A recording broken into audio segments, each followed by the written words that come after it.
I was born a Nambla man. I hang around beaches in my Speedo. The boys can see that I'm a well-hung guy. I take one back to my place for some love that's real neato. I put my face between his... Stupid Tom ate it. Oh, I was born a Nambla man. Sonny, won't you get into my shiny van? It's loaded with Nintendo games. It's all part of the plan. I'm a crafty Nambla man. You want to play game? Touch it. Look, it grows. Now it's my turn. I've got a punch. I'm bald and 47. But boys love me for what they find inside. Let's go on a camping trip. I'll be in pervert heaven. Bend over, boy, and... Stupid Tom ate it. Yeah. Yes, I was born a Nambla man. I mean a club that moms and dads would like to ban. But I have feelings lesser folks will never understand. I'm proud to be a Nambla man. Oh, I like you. You're cute. I could put you in movies. Do you like candy? I have candy right there in my pocket. Yes, reach in. Yes, that's it. Oh, it's chocolate. You want me to put chocolate on you? No, down here. There's chocolate there. All right, my first guest has made the leap from the country's most notorious disc jockey to a movie star. His debut film, Private Parts, opens tomorrow. Now, folks, if you watch this show, and you listen to Howard's radio show, you know Howard and I have had some arguments. I was so mad at him the last time he was there. And people think, well, do you hate him? I said, no, Howard and I don't hate each other. We like each other. We can get mad. We can fight at each other, yell at each other. But, he's done a movie here that he has a right to be very, very proud of. If you're not a Howard Stern fan, believe me, you should see this movie. You will see a different side of this gentleman. It opens today, and quite frankly, it's a very good movie. And please welcome my buddy, Howard Stern.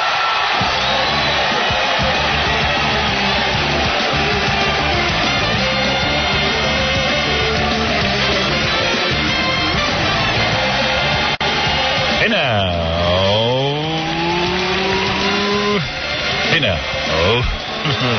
Good morning, everybody. What's happening? This is your pal Howard Stern. Man, do we have a busy show. Wow. Jessica Hahn is stopping by today? How'd that happen? I thought she had to wear my booger. Yeah, she's been all over the news because, she's like the old Monica Lewinsky, and then I got the new Monica Lewinsky. It's very interesting to me. Hey now, Robin. Good morning. Hey now. Jessica Hahn, yesterday's mouth, Monica Lewinsky's today's mouth, and well, she was snapping gyro. Yeah, baby, snapping gyro. Yeah, Jessica used her mouth and her gyro, her gyro. Yeah, so she's stopping by. Maybe she has some insights on this whole thing. Yeah, maybe not. Maybe we have more insight. More likely not. Bobby Duvall is going to call in so we can congratulate him. You and your Bobby. Oh, he's a good friend of mine. Bobby Duvall will be calling in to accept congratulations on his Academy Award nomination. Yes. The Bobster checking in. He's a good man. Yeah, he's a good man. We'll have to ask him about another Bobby, Bobby De Niro. Bobby De Niro, yeah, a little bit. Indianapolis. We're going to be talking to you via satellite because we're going to have a Indianapolis press conference. With what happened to Wilkes-Barre? Wilkes-Barre, too. That's right. Indianapolis, Wilkes-Barre. Private Parts game, heavy metal lyric game, citizenship test, movie clips contest, trivia contest. We got all kind of crap going on today. You've been promising that for weeks. Yeah, baby. I'm going to get to it today. I'm going to do everything today. In fact, hold on to your breasts, your magnificent breasts, because Robin, we're going to get to everything today. Robin, by the way, tried on the vibrating panties yesterday. So did you. So did I. And she didn't really get off. I didn't think it was all that pleasurable. I mean, it's funny. It's like a gag gift, I suppose. Unfortunately, now I'm addicted to the vibrating panties. I didn't realize it worked so well. Oh, yeah, I loved them. Where's my vibrating panties? I'm picking up good vibrations. Okay. I have them on each foot this morning. I'm doing relaxation therapy. Yeah, baby. Now, you know what we learned? We learned the vibrating panties are a big hype and that they need more work. Yes, there's definitely, There's first potential. of all, the way they're made is kind of not cheesy, conducive to pleasure. In all fairness, we should say we didn't have tickle panties on. We had vibrating panties. They were the vibrating panties, not the tickle panties. We haven't tried the tickle ones. Maybe one day we'll try the tickle panties. Robin, I suggest that because you've been using a vibrator for years, you need a backpack vibrator, like one the size of a backpack to put in your panties. I see. You know what I mean? And then maybe you'd get off. I think you do.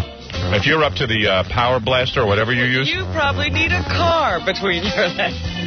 Not really. I don't get half the sex you get. Hey, never mind sex. Let's get down to it. Whoa. Robin's vibrator, ladies and gentlemen. Making its first introduction on the airway. Okay. Backpack model. The backpack model. We love it. You're listening to The Howard Stern Show.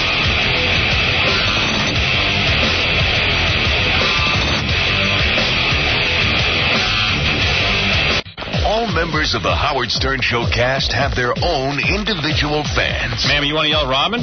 Yeah, I want to yell at Robin. Why? Because she's a malicious, vicious bitch. And with her How do you really feel? all she knows how to do is cackle and put her nose up in the air and roll her eyes to the back of her head. Oh, dear. Really? You're mad at her? How dare she talk to Fred like that? What did I say to Fred? You talk about a marriage you don't even know. You've never been married. I wasn't All you talking had is your about a father's marriage. nose up your You are a stupid old woman. And I don't know who put you up to this. You're a stupid old woman. Hey, come on. Watch your language. Let her talk.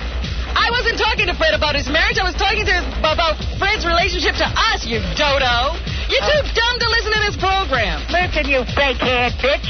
Yeah, right. You've got a lovely mouth, Grandma. Coming in. You and that one tooth flapping in the breeze. No, I don't have one tooth. I have all my teeth. I'll bet you do. The people have spoken. And Nice. they have no teethus. It's the Howard Stern Show. Nice. I've just been sitting here during the commercials working on my opening statement to Indianapolis and Wilkes-Barre.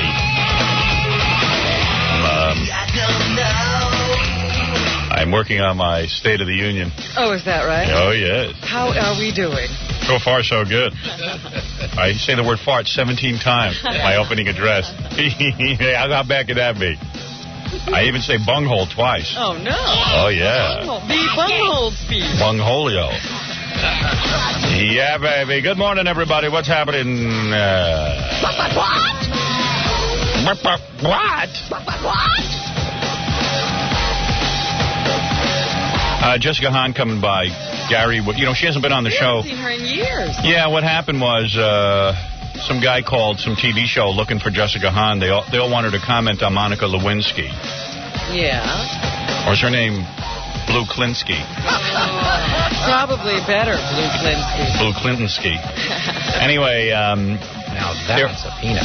they're looking for Monica Lewinsky, so Gary wouldn't give out Jessica's number, so he called Jessica. She said, "Oh, I'm coming to New York to do, Geraldo and all these other shows." Oh, she is. Yeah, and Gary said, "Hey, why don't you come on and, give us your take on all this?" So, Whenever they revive Scandal Babes. yeah, hey, you want to talk about someone who knows how to give oral sex? Jessica Hahn's the woman. How do you know that for sure? She has demonstrated on bananas and stuff for me, and has described to me. Banana has no feeling. It can't tell you how it felt. But she's described to me what she would do to a guy. Like, she likes to fall asleep. Although I've been accused of doing that. You've at least been accused of kissing her Yeah. with your Well, tongue. Yeah, I didn't, though. Because you know what? What do I need that for? Really. But she's told me many a sex story. And although on the negative side, Sam Kinison did fall asleep while making love to her. I mean, he was in the middle of coitus and fell asleep. And you're not blaming Jessica for that. No, I'm not. I'm saying Kinison was high as a kite. Can't blame Jessica. Yeah. So I don't know. Jessica Hahn stopped by. I haven't seen her in a long time. I told her she could never come on the show again unless she wore my booger, but that doesn't seem to be happening. She held out. Yeah. Don't forget, she's the girl who cleaned up Sam Kinnison's bowel movement in a hotel one night. Now, was it the same night that he fell asleep that he did that? No. He fell asleep. He fell asleep while flying her on a plane to Las Vegas. He was in the middle of making love to her on the plane. Yeah, he had a private jet. Boy, he gave her many great times. Yeah. Hey now. Yeah. Hey, I saw her on HBO last night, Private Parts again. Yeah? Yeah, it was on 8 o'clock, and I couldn't resist. I had to tune in and watch. Oh, I forgot. I watched up until about Washington, D.C., and then I rolled over and played with myself and went to sleep. And it was cool, man. It's a good movie. It really is. And I was watching it. I started laughing about the Academy Award nominations, like Burt Reynolds getting an Academy Award nomination and stuff. I just started laughing. I just said, and have you seen him in his interviews? He's so smug. Oh, he's so serious. Oh. Well, I figured it was over for me. I never believed in a million years that something like this could happen. Humble Burt. Angela, you're on the air. Oh, good morning. Hey, baby.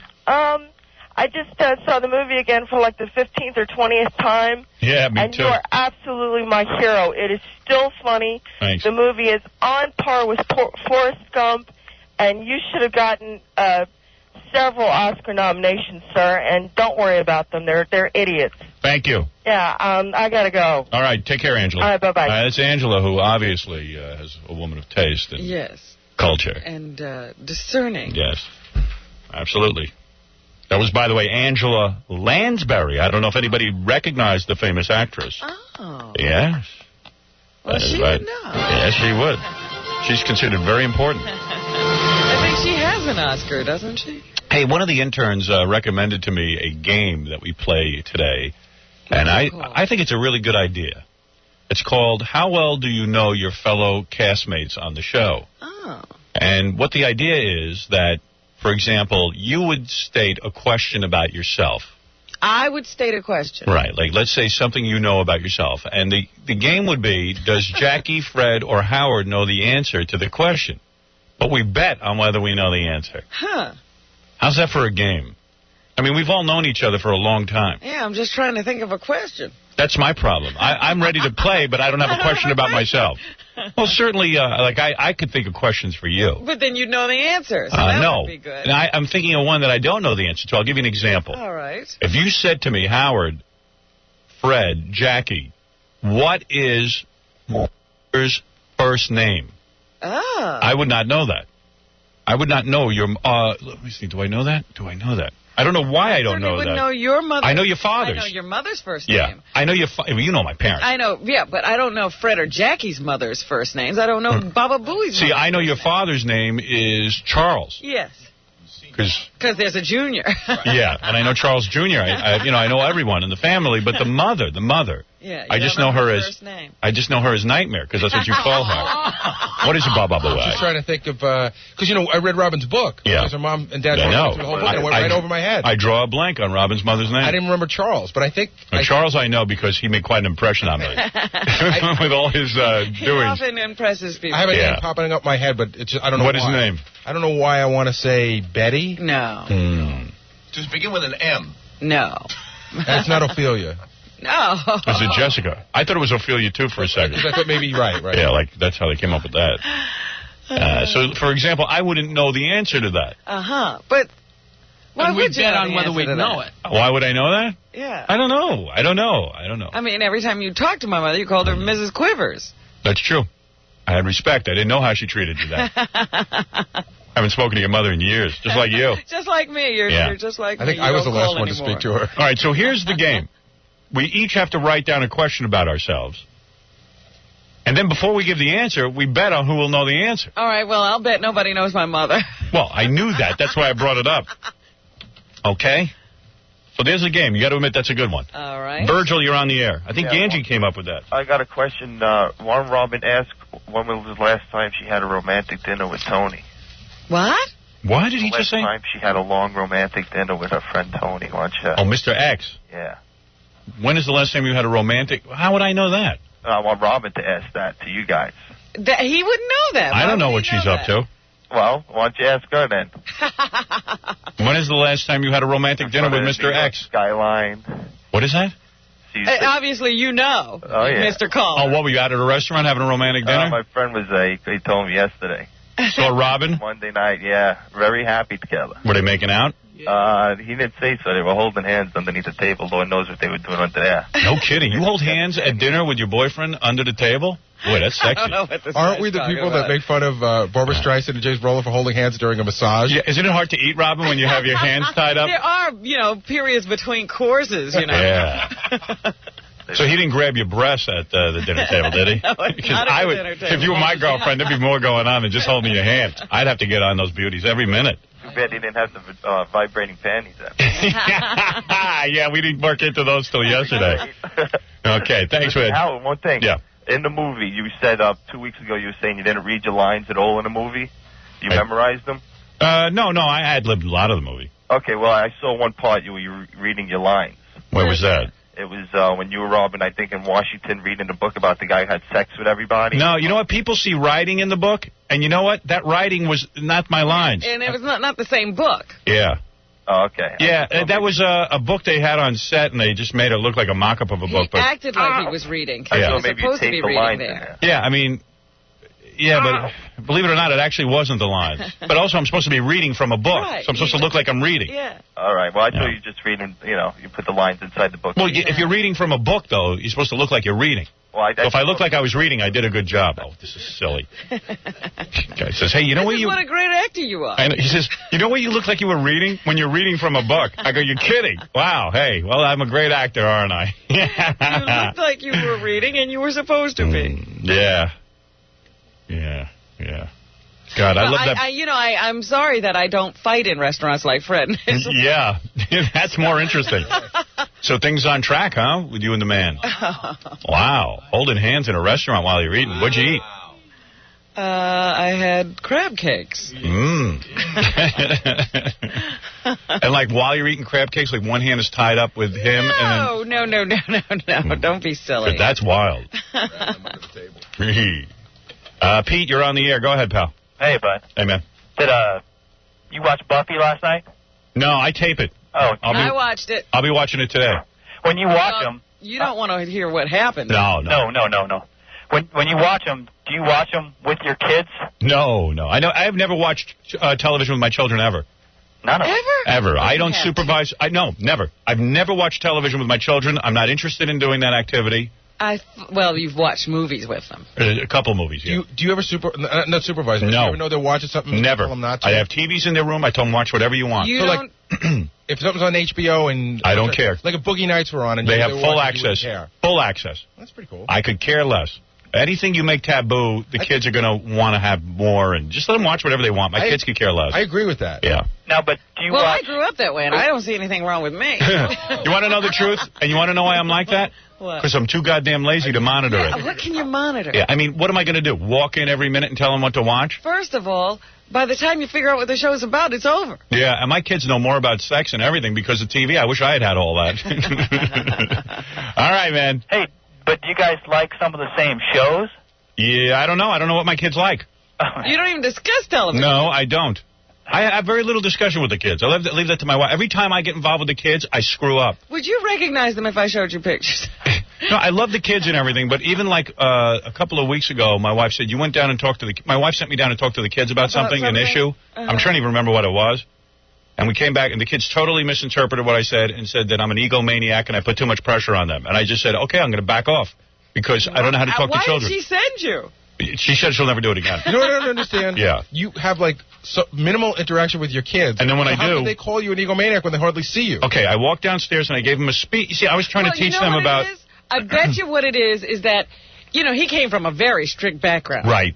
And I talk like my father. And when he has to go into that parental role, what do you think he would do? I talk like my father. You're right. And I've talked to the shrink about it. And he even said, I'm dangerous around children. Shut up. Some adults. Yeah, he said, because I went downstairs and gave them what I thought was a very inspirational speech about the joys of becoming a Superman or woman in this world. How that knowing certain things like languages and all this kind of stuff will make you superior to most people. And then the kids walked out and went, he is a jack-off. And I thought I was giving them... Dangerous. I was like the great Santini. I was like... Keep him away from us. My kids get straight A's and everything, so I don't know why they needed that speech. I was just trying to... Why did you do it? I was trying to be a dad. Do you realize what a difficult concept that is for a 14-year-old to grasp? Yeah. Yeah, evidently. No, I didn't, obviously, and I screwed up. So my wife said, you know what, best off you stay away from the kids. Thank goodness she's there. Yeah. Can you imagine what those children would be like? My wife's doing a great job. They're the nicest kids. They're wonderful. Yeah. Times I've actually talked to them. They're really nice.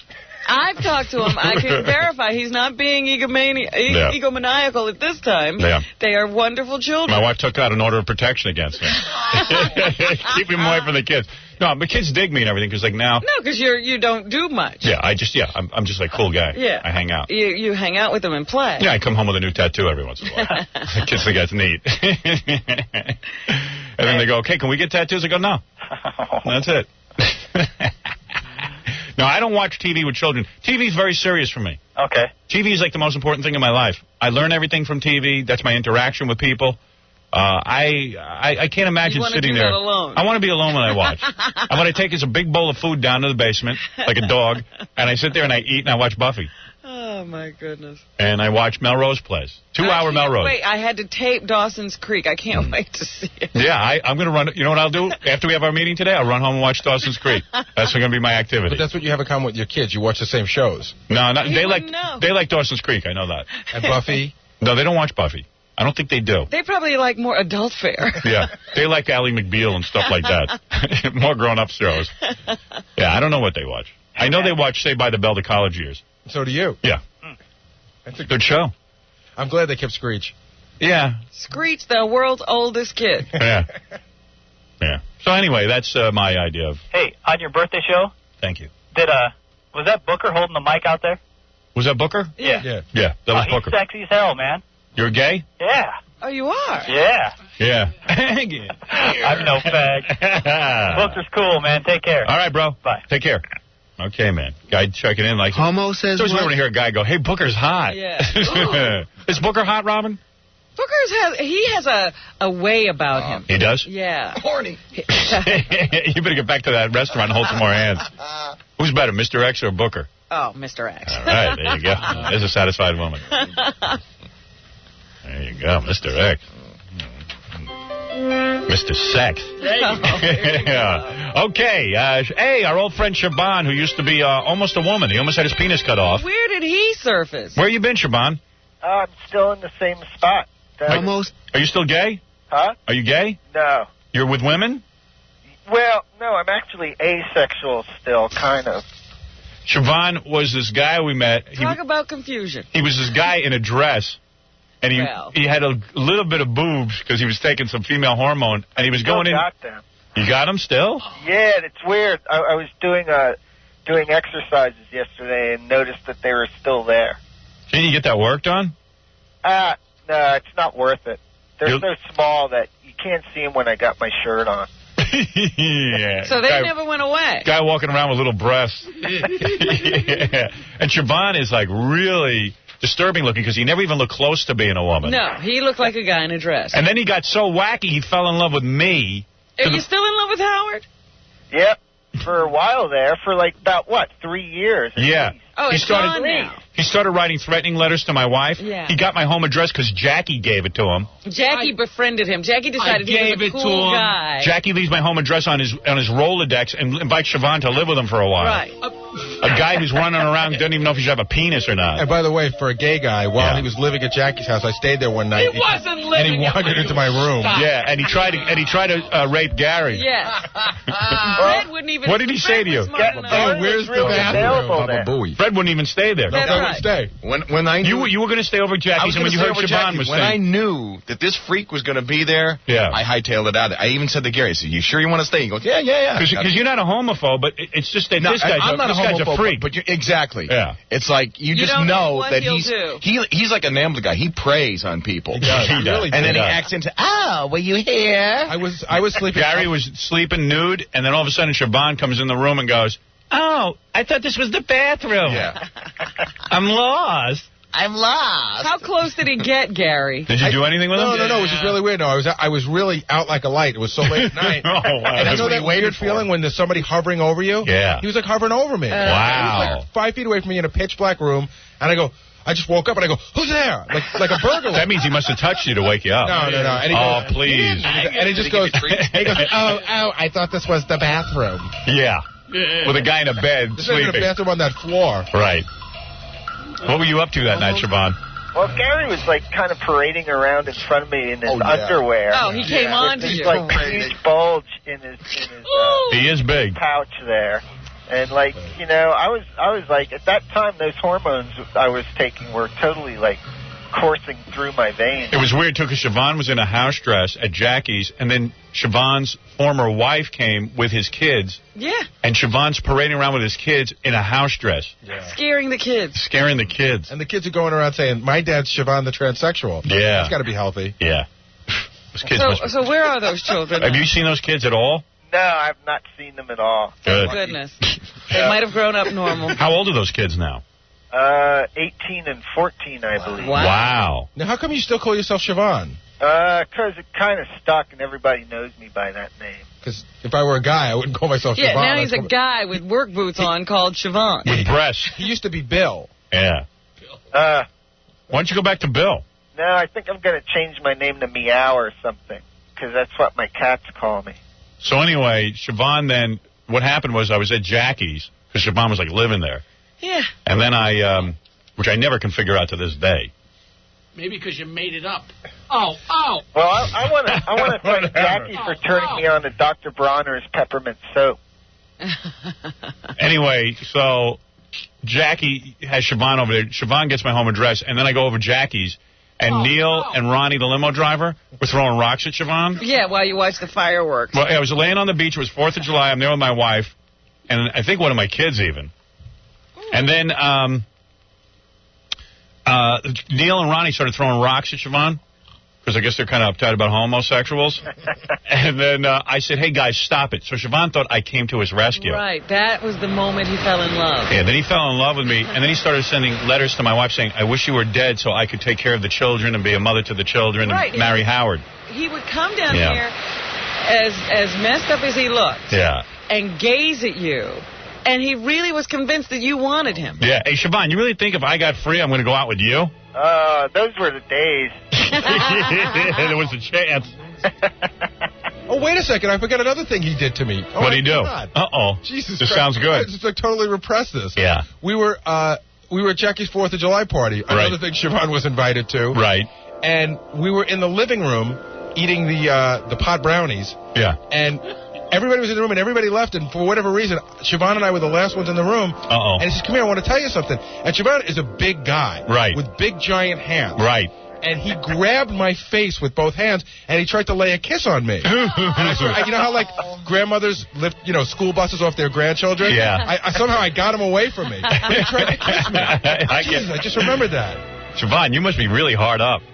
Well, back then, I guess so. I was better looking. I lost my look. So Gary's like a sex symbol. Now? Huh? What are you doing now sexually? What am I doing now? Nothing. You don't have a boyfriend? Nope. Wow. Does your penis work? Yeah, it works fine. Oh, no kidding. You after all those hormones? Actually, I do have kind of a boyfriend. He's this giant 18-pound cat named Chumba. Oh, boy. Here we go. He was neutered. How gay is it to say your best friend is your cat when you're a guy? I know. Yeah, so there's this, like, sweater. He likes me. Tell me what you want. What do you want from me about your cats? What is it? I got 17 of them. I'm running a cat sanctuary called the Furry Love Kitten Cat Farm. Can you imagine he had a cat sanctuary? You know what it is? He's a squatter. He doesn't pay rent anywhere. That's right, and he collects cats. And what he does is he takes in all these strays. Yeah, they're like, a lot of them are abandoned and abused, like have one eye, and some have medical. This guy can't feed himself. He's busy with cats. I know, he's How many always years doing has he stuff like this. How many years have you lived in that squat and not paid rent? We pay rent. To who? To our tenants association. Right, in other words, they pay each other. They pay each other, but how long have you guys lived there without paying whoever owns it, the city of New York? No, we've even started to try to pay taxes on the building, too. Oh, Paul. It's true, and we pay for water, and we have... Do you have any electricity? Yeah, I have a Con Ed bill. Oh, really? Yeah. And what do you do? I mean, like let's say some big guy comes in and goes, you know what? I want that apartment. Can he just kick your ass and take it? Well, it's kind of up to the community board, and we're trying to get on a program like a till program or something to fix it. You know, So you guys actually keep some people out?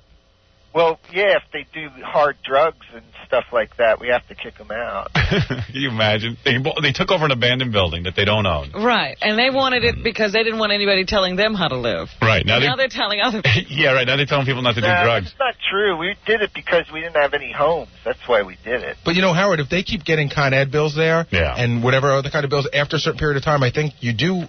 You know, if the city doesn't kick them out, I think they do. No, you don't. No, you don't get rights. You don't get any rights at all? No, they don't own the building. They're there illegally. Actually, the lawyer... They want rights. They want to say, hey, we lived here so long, we have a right to live here. Right. You can't take it back. That's bull. No. Why doesn't Siobhan just get a job and buy a house like anybody else? We didn't have homes. It's because you don't Howard, work and can't I afford do have one. a job. Pay some rent. I do have a job. What's your job?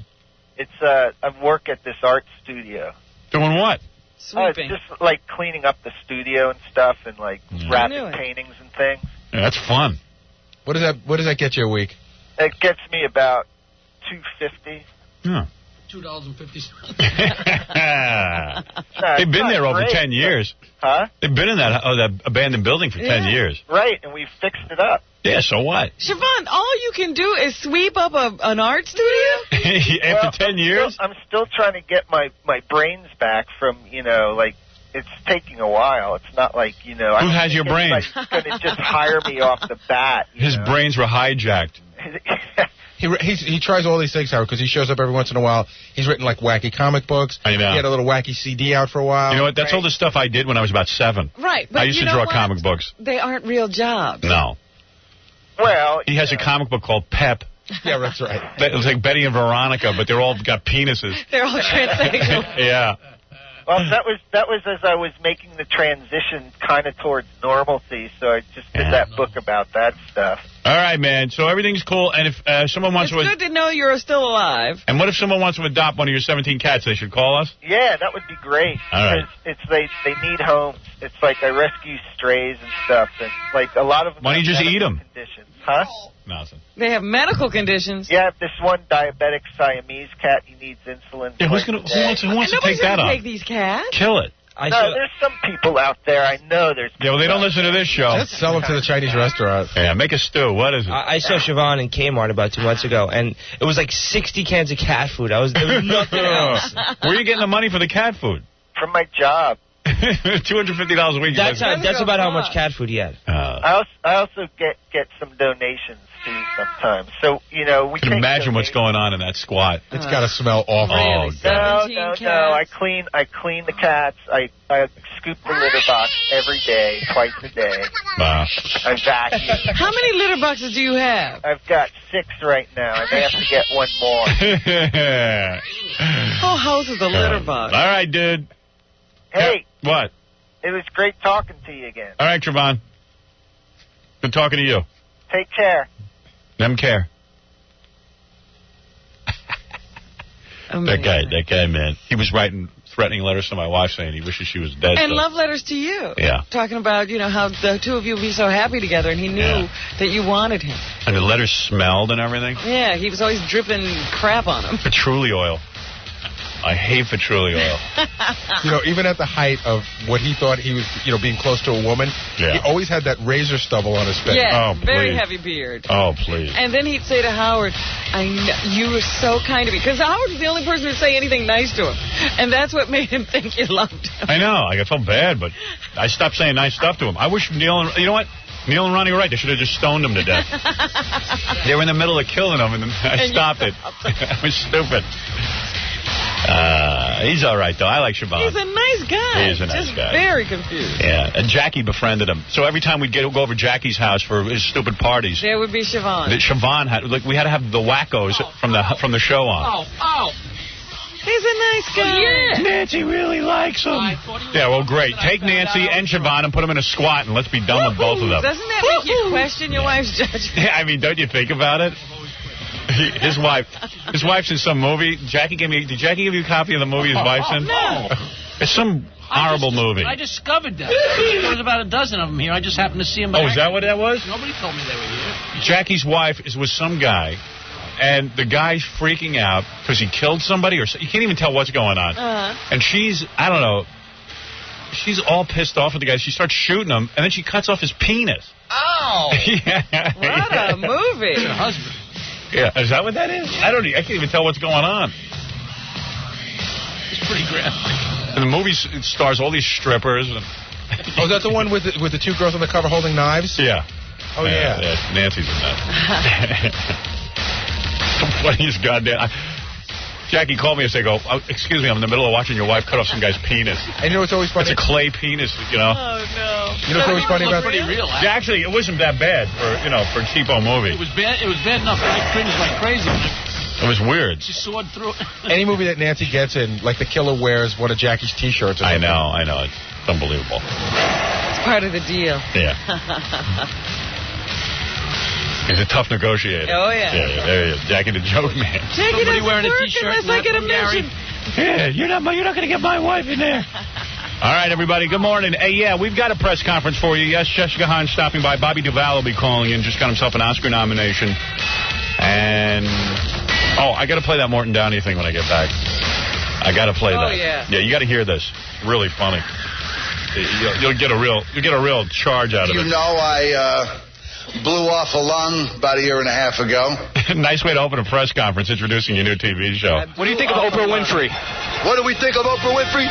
She's a black clown being used and manipulated, a media tool, being manipulated by the so-called white man. He has a hand in a bat. He tells her what to say and what she better not say. And because of this, she is duly compensated with $200 and $300 million a year. But she's against her people, she's not for her people, and she is a media tool being manipulated by your people. And every time a black person goes on Oprah Winfrey, she talks to them any kind of way. But white babies, she loves white babies. Right. She kisses white babies. White people, she kissed their ass. And when God, if she don't repent, and she don't start paying her tithes and supporting this truth, the nation of Israel, the Israeli church, when God give us the power, she don't repent, she gonna be put to death too, by the word of God.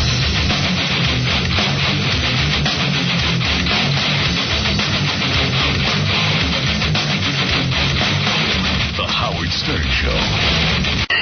We're back. Picture this with the Howard Stern Show. The Howard Stern Show.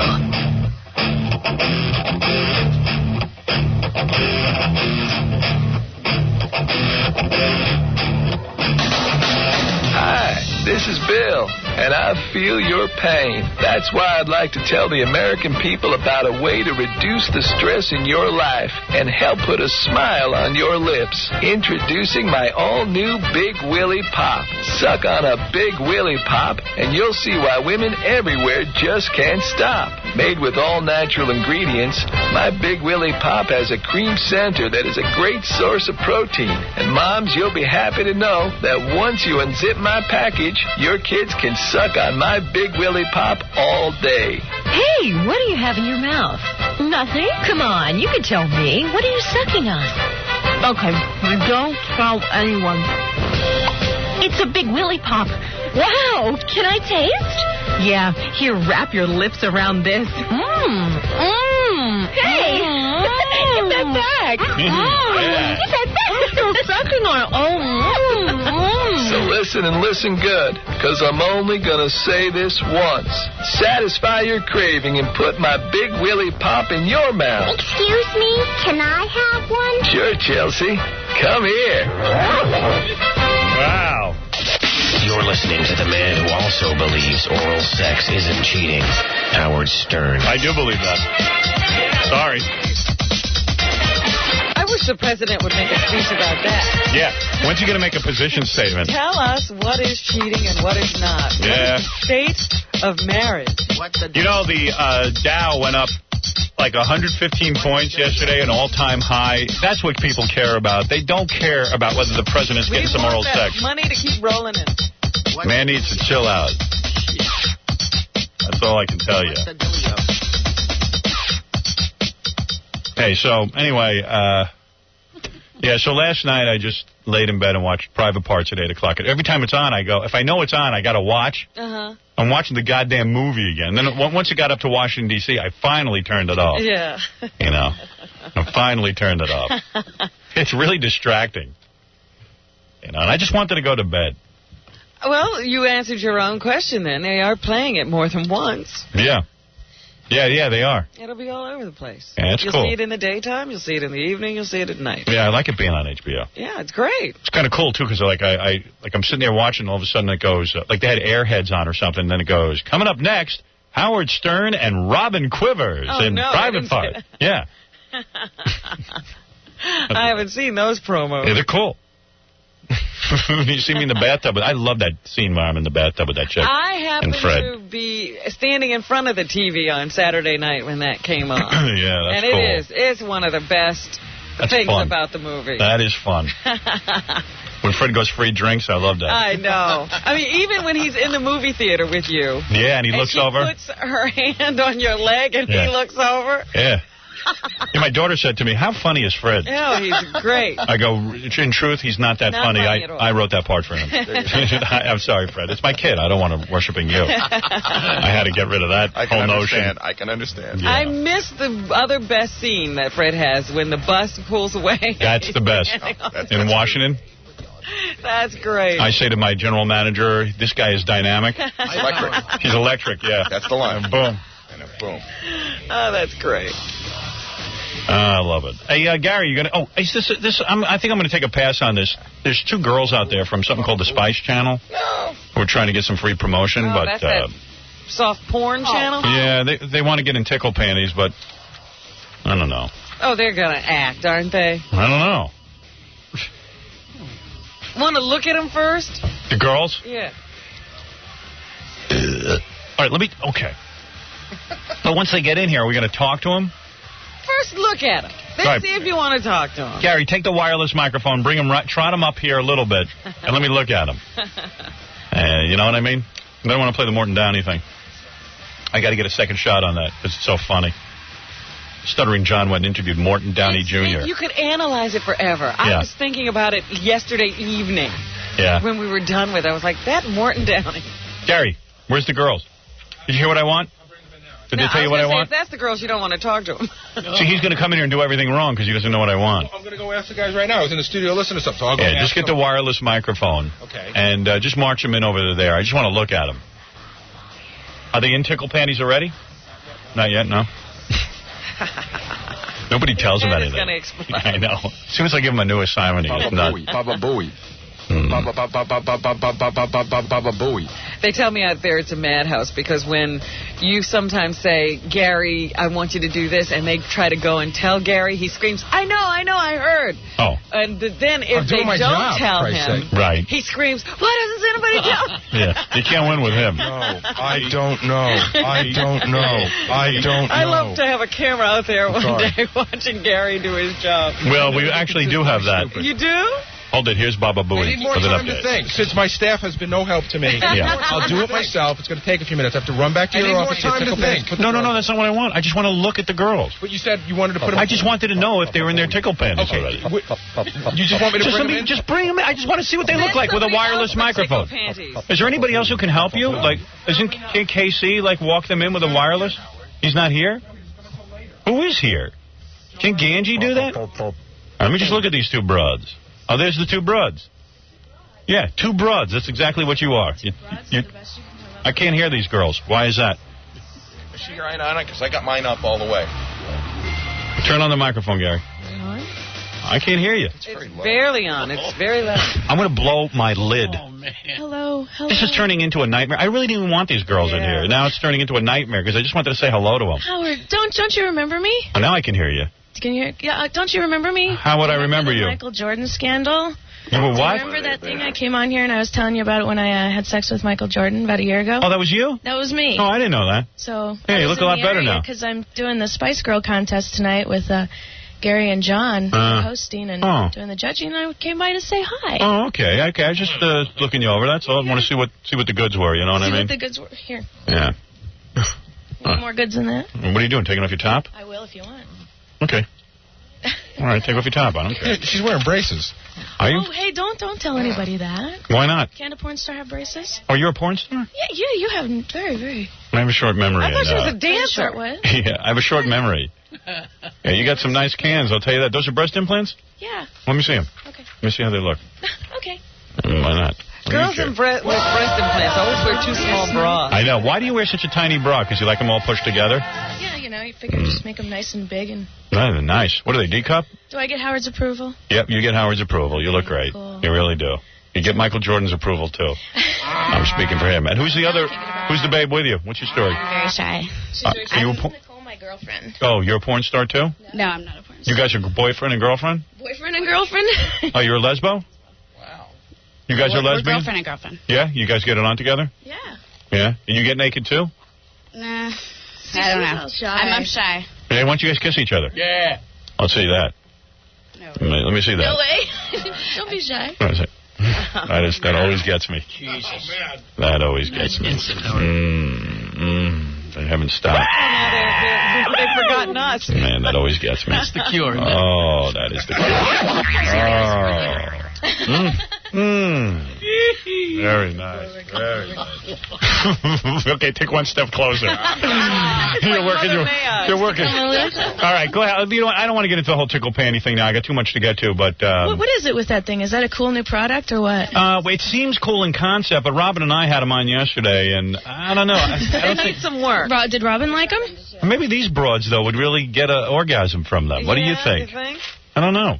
Yeah, dyed in the wool, Well, have them go out, put on the tickle things. panties. Go out, and we'll listen to Morton Downey, and then they'll come back. Go out, put on the tickle panties. Okay. And we'll bring you back in. And then I'll give you a plug. Deal. All right, get out of here. So both of you slip in some panties and put them, like, right next to your crotch. Don't put them over anything. All right? Because I'll have to check you. That lesbian kiss got me nuts. What is it about two broads kissing with their tops off? What is wrong with you? What is wrong with that? I don't understand. I would not get excited if I saw two guys kissing each other. I know you wouldn't. Nobody would. You know what's a really weird thing about that? I would certainly not think they'd want me if they were kissing each other. I know. I don't know. It doesn't matter. I just want to watch. Guys think they're going to get in the middle of it. Yeah. Guys are dopey. Yeah, what is It's just so funny because every time I watch two girls like that kiss, the same thing happens. The one girl who's like sort of in charge, you know, like when you're making out with a girl and then she goes down to your area, puts her hand there. Yeah. It's like they go to another girl, but there's nothing there to get a hold of. Do you know what I mean? It was like she was like being the guy.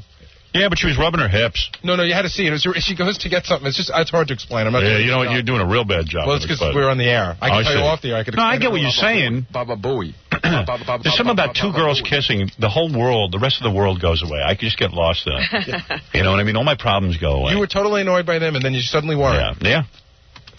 180. 360. I'm back to being annoyed. They stopped kissing. They stopped kissing. Now I'm annoyed with Baba Booey. Okay, so Morton Downey, Stuttering John. Morton Downey, believe it or not, got another television show. I really don't believe it. I won't believe it until I see it. I don't think it's a real television show. Because he's telling everybody he's going to be at HBO and stuff, but he's not at HBO. He tapes at HBO. And how serious could he be? His wife's the executive producer. And you said you saw the list of affiliates? Yeah. How many affiliates has he got? Well, it's like in New York he has an affiliate like Channel 55. Oh, please. Now, nobody gets Channel 55 in New York because we all have cable. It's one of those stations out on Long Island or something. Yeah, so... I mean, and this press conference is funny because Stuttering John's the only one there with another guy taking still pictures. And yet Morton is giving a speech as if he's talking to a room of 200 people. Check it out. It's funny. Because I wouldn't listen to anyone. I smoked and smoked and smoked. Consequently, the best thing that ever happened to me, I guess, is that I lost a lung because now I take care of myself, and now I don't smoke. And now I give my little girl, Shauna, back there an opportunity to live in a house with clean air. And now my wife, Lori, who has been married to me for 10 years, has given up smoking also. Am I on a kick? The people clapping are Lori and the kids and a couple of camera people. Yeah, it's pathetic. Am I on a kick of having people give up smoking? Of course I am. Who would listen to him? He'd make me smoke. All right, here he is talking about his new show. But it's funny how he's addressing the room, but it's his wife and John. We come back to television as my conscience, hopefully your conscience, a little bit wiser. Does he sound like he's breathing, having breathing difficulty? I was going to say, he doesn't sound healthy to me. A little bit wiser. A little bit... a bit more bruised. Never humble. I mean, unfortunately, I've never been able to work that one out yet. But you know what? Wiser in the fact that I know you have more answers than I do, and I can learn from you. And after learning from you, hopefully all of us can learn from each other. From John? And the guys who are giving them television show. Yeah. I know I can learn. This is so overly dramatic. I can learn from you. You can learn from me. And he's talking to Stuttering John. And not just get the seamy side of life, but get the meaningful side of life. Talk is cheap. Love is priceless. May not be as exciting. Who ripped this guy's balls out? Talk is cheap, love is priceless. You're an idiot. It may not be as exciting. Yeah, I know. But I'll give you a kiss you'll never forget. Thanks for being here tonight. Oh, I bet. Enjoy yourselves. With those teeth. All right, so then John gets a private Q&A with Morton. Right. It sounds like a press conference, but he's the only one there. Yeah, here it is. I knew that would happen. I saw Stuttering John in the front row, and I thought... Front row? There's only one guy. John said there was only a front row. The front row. This is kind of sad, actually. God. How you doing, Mort? CBS Radio. Thanks. Do you feel somewhat responsible for innovating the trash talk shows that are on television? Absolutely not. Really? See, that ended it, right? You couldn't go any further than that. How could anyone blame me for Jerry Springer? Well, your show had a lot of the, on-air battles. But I never gave anyone a $25 personal check. Okay. Have you faked any more nuts? You know what that is? What? Didn't Jerry write a check to a hooker? Oh. Yeah. Wasn't that the Inquirer story or something? Or someone was claiming that, or I don't know. I don't know what he's talking about. They could have held this press conference in a phone booth. Attacks on yourself lately. No more than you faked any... Oh, you see, you're missing it. These tapes are a pain in the ass. I gotta roll all the way back in my chair to get here. But yeah, because we keep missing the first part. Yeah, well, it's kind of difficult to reach these tape recorders. This is not set up properly. Okay. Have you faked any more Nazi attacks on yourself lately? No more than you faked any Stuttering John attacks. What does that mean? I don't know. I have never understood Mort. Don't ask me to tell you what he means. Mort, answer honestly. Come on. Okay. Honestly? Yeah. I haven't had a chance to fake anymore. I've got to wait a while yet. Who do you think is a better liar, you or Bill Clinton? Oh, me, by far. Do you see any of my interns accusing me of having non-sex orgasms? So that means he has that...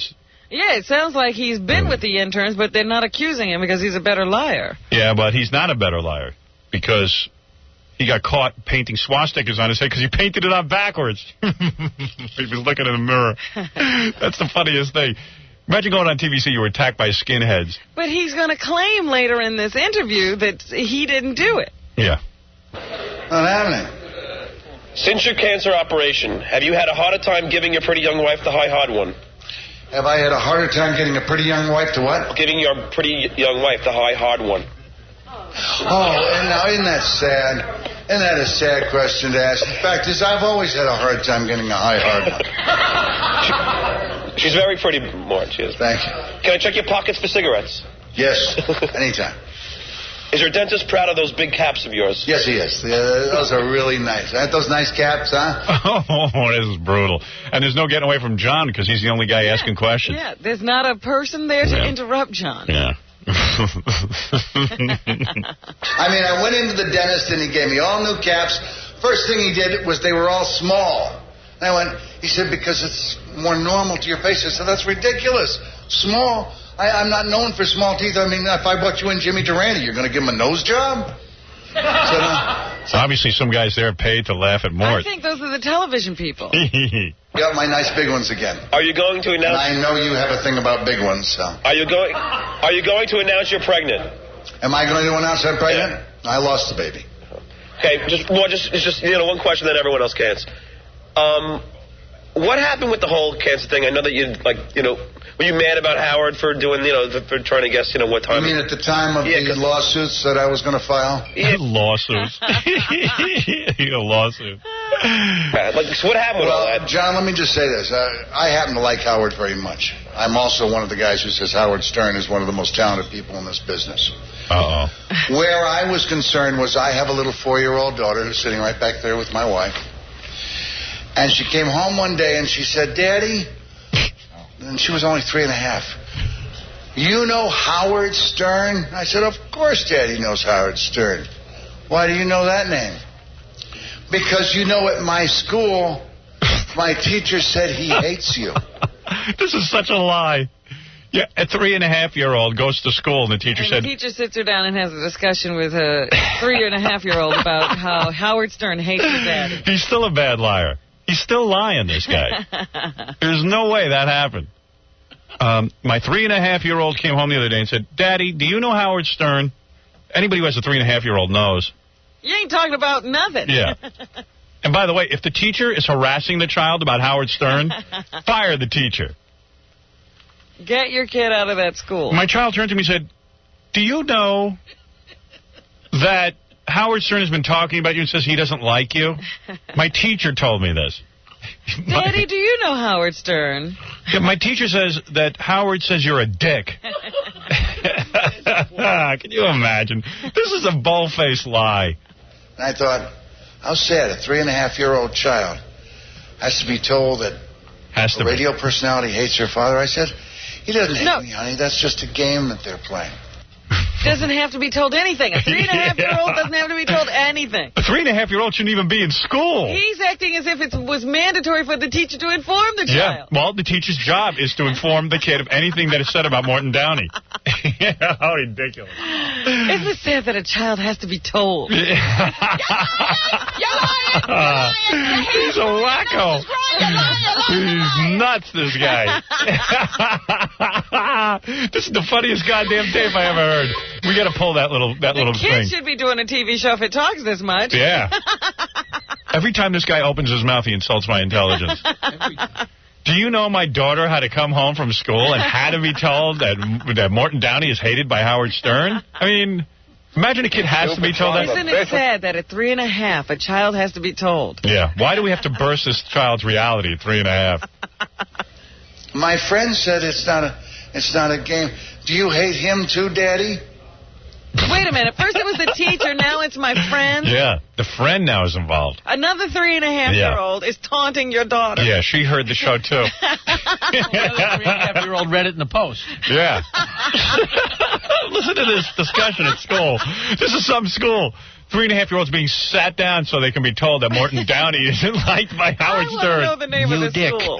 We want this teacher's name. I want to question this teacher. We heard it in current events. She'd be like, what? Morton Downey, he don't even send this kid to this school. I thought, boy, this really sucks that I've got to explain to a little kid what hate is all about. God, it's too bad. Please. That really sucks. That's not really what it is all about. So that's when I got upset with Howard. I've never let my little girl see any of my TV shows. She's 3.5, you jack off. Now, what's she going to do about them? Yeah. Shows. I've let her see my Tales of the Crypts, my Diagnosis Murders, my Tales of the Crypt. Isn't that where he gets chopped up? I'm serious. I saw that one. The Crypt Keeper is very scary to a 3.5-year-old. Why are you showing your 3.5-year-old Tales from the Crypt? You dick. He's stupid. Go to hell. Imagine that's your dad. Hey, vey. You know? He's like this guy who just says stuff. Paints a swastika on his and head. his wife is sitting in the back of the room probably saying, oh, my God. Oh, my God. I just want to send my daughter to school so she can get away from Mort. Anything else, but I've never really been proud of those shows. I want to be proud from now on.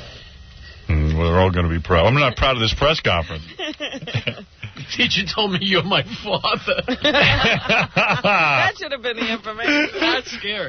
So what happened with the whole Nazi swastika thing and all that? Collapsed. They had an owner out there. No, serious. Like, why did you do that? It was a phony. It was a phony deal. No, but didn't you do it yourself? Didn't you do the... No, it was set up. I didn't do it myself. He wasn't in on it. Wasn't it sort of proven that the way he had shaved the swastika into his head was, backwards. Looking in a mirror? Yeah, he was looking in the mirror and he painted it on backwards. But it was done by the station owner. Oh, he wanted to get publicity. He thought it'd be great publicity. I knew it was going to happen, but I didn't know what was going to happen. No. Right? So I couldn't squeal on him, and then when I didn't squeal on him, he became panicked and he squealed. Forget this, man. The girls are in the tickle panties. Oh, okay. Tickle panty. Tickle panty. Tickle panty. Maybe I'll take a break and then I'll try the tickle panties out on those girls. Vibrate those goddamn panties for me, baby. You were listening to a man who could balance the nation's budget. What you say? Well, if he wasn't so busy picking his ass. Howard Stern. The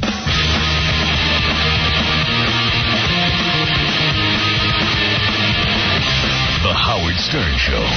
Hi, this is Eleanor Mondale. Call 1-800-44-STERN right now, and I will come to your house. Yeah, baby. I can speak Russian, Italian, Danish, and Swahili. I can sing Home on the Range in Swahili. That's okay. Okay.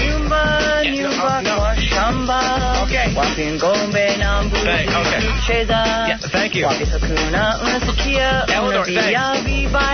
if I can't come to your house, I'm sure Robin will be willing to help. I bet. At least she'll hold hands with you at dinner. That's romantic. You are getting romantic, honey. I keep thinking about you at dinner, all dolled up, holding hands with your man. That's out of control. When did you get to be so sappy? You must be in love. You are wild over there. Look at you. It's out of control. It really is. Thank you very much. French kisses and champagne. You hold hands at dinner. That's really heavy. It is? Yeah, that's love. I haven't held hands at dinner since 1978. Can't remember when. 20 years now I haven't done that. I used to do that kind of stuff. See? Yeah. In the beginning, you do that. A long time ago.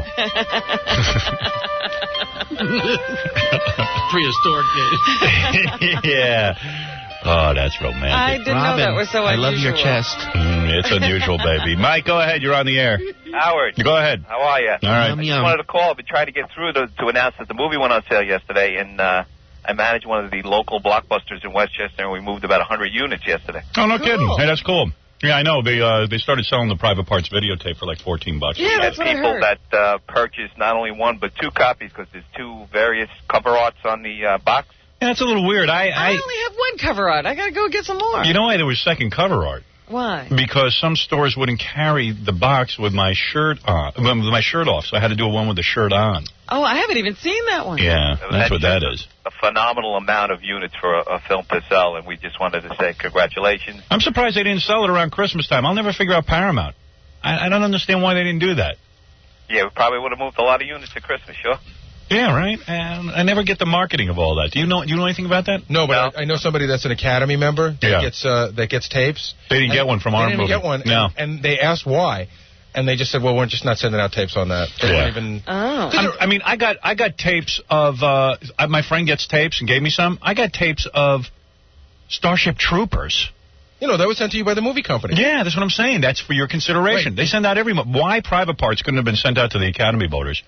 I don't know. Well, we want to know why you're not going to go out to the Blockbuster Awards, because we have a feeling you're going to win. We got behind it with all of our customers, and we're pretty sure you're a shoo-in. I didn't say I wasn't going. I'd hate to go and lose. That's the problem. I think you're going to win, Howard. Big in our area. Very big in New York, and I'm sure in I got to figure, like, let's say I won an award. Like, is a Blockbuster Award on TV? Sure. Oh, they are on TV. I didn't know that. And then heavily announced throughout the stores as a winner. We promote the movie even more. We put signs up around where the movie's renting. And you know how I know when it's on? Because a big thing. I had to sign something release because they're using a clip of me when they do the Blockbuster Awards. Yeah. It's airing on UPN, and then it airs like 10 times on VH1. Really? Huh. I would have to make a speech if I won? I would think so. You have to come up and accept your award, yes. What if I just got up in front of the audience and just had anal sex with that girl in the bathtub with me? Wouldn't that be wild? Well, they're saying, in the paper today, they're saying that you have to worry about Jack Nicholson's speech if he wins an Oscar. Why? Because he, told bathroom jokes when he accepted his Golden Globe Award. Oh. And then he was telling oral sex jokes the other day when he picked up another award. That's what I'm saying. So, You got to be outrageous. You got to be Jack. Yeah, I'm going to have to, take a bowel movement on stage or something, Do some of that. Maybe I'll do, fag jokes. So I these also two wanted to ask you, there's a local retailer that's promoting the movie and selling the movie that would not carry the book at the time of the book was released. What do you think about that? I don't know. I don't know what to think of anything with my It's hard career. to figure out retail. Yeah, we're not involved in retail. What are you saying? Seems that they've changed their mind since the movie hit and became acceptable. Yeah. Well, okay, that's good then. That's good. You had people that wouldn't carry the first book, they carried the second book. Yeah, I mean... Everything changes. It's a ridiculous thing. Yeah, I mean, most businesses are in business to make money, and they should provide people with what they want. Well, the point is that sometimes they think they know what the public wants, and then when they find out that they're wrong, they then change their mind. Yeah, it's sort of like with Bill Clinton, how everyone was writing in the paper, okay, well, he's got to be impeached. Remember the first week? He's going to be impeached. That's right. He was almost out of a job. Then they go out and they take a public opinion poll of the guy, and they find out he has higher public opinion than Ronald Reagan ever had, 79%. In fact, he went up from having an affair. Never had. I mean, when he was just doing his job, he wasn't that popular. Yeah, I mean... But when they found out he likes interns, they said, we like this guy. Yeah, I mean, it's unbelievable. The only thing different about him was that he had an affair with interns and received oral sex from Monica Bluklinski. All right, thank you. Okay. All right, there it is. Whatever. All right, those girls in their panties? You're ready. All right, go get them in here. Just stand them up over there. They're still going to stand. Yeah, because I'm going to watch the girls with their panties. I'm not sure. Oh, here's the girls. Hi, girls. Is good for the panties. Oh, wow, look at her. She's just in the panties. Goodness.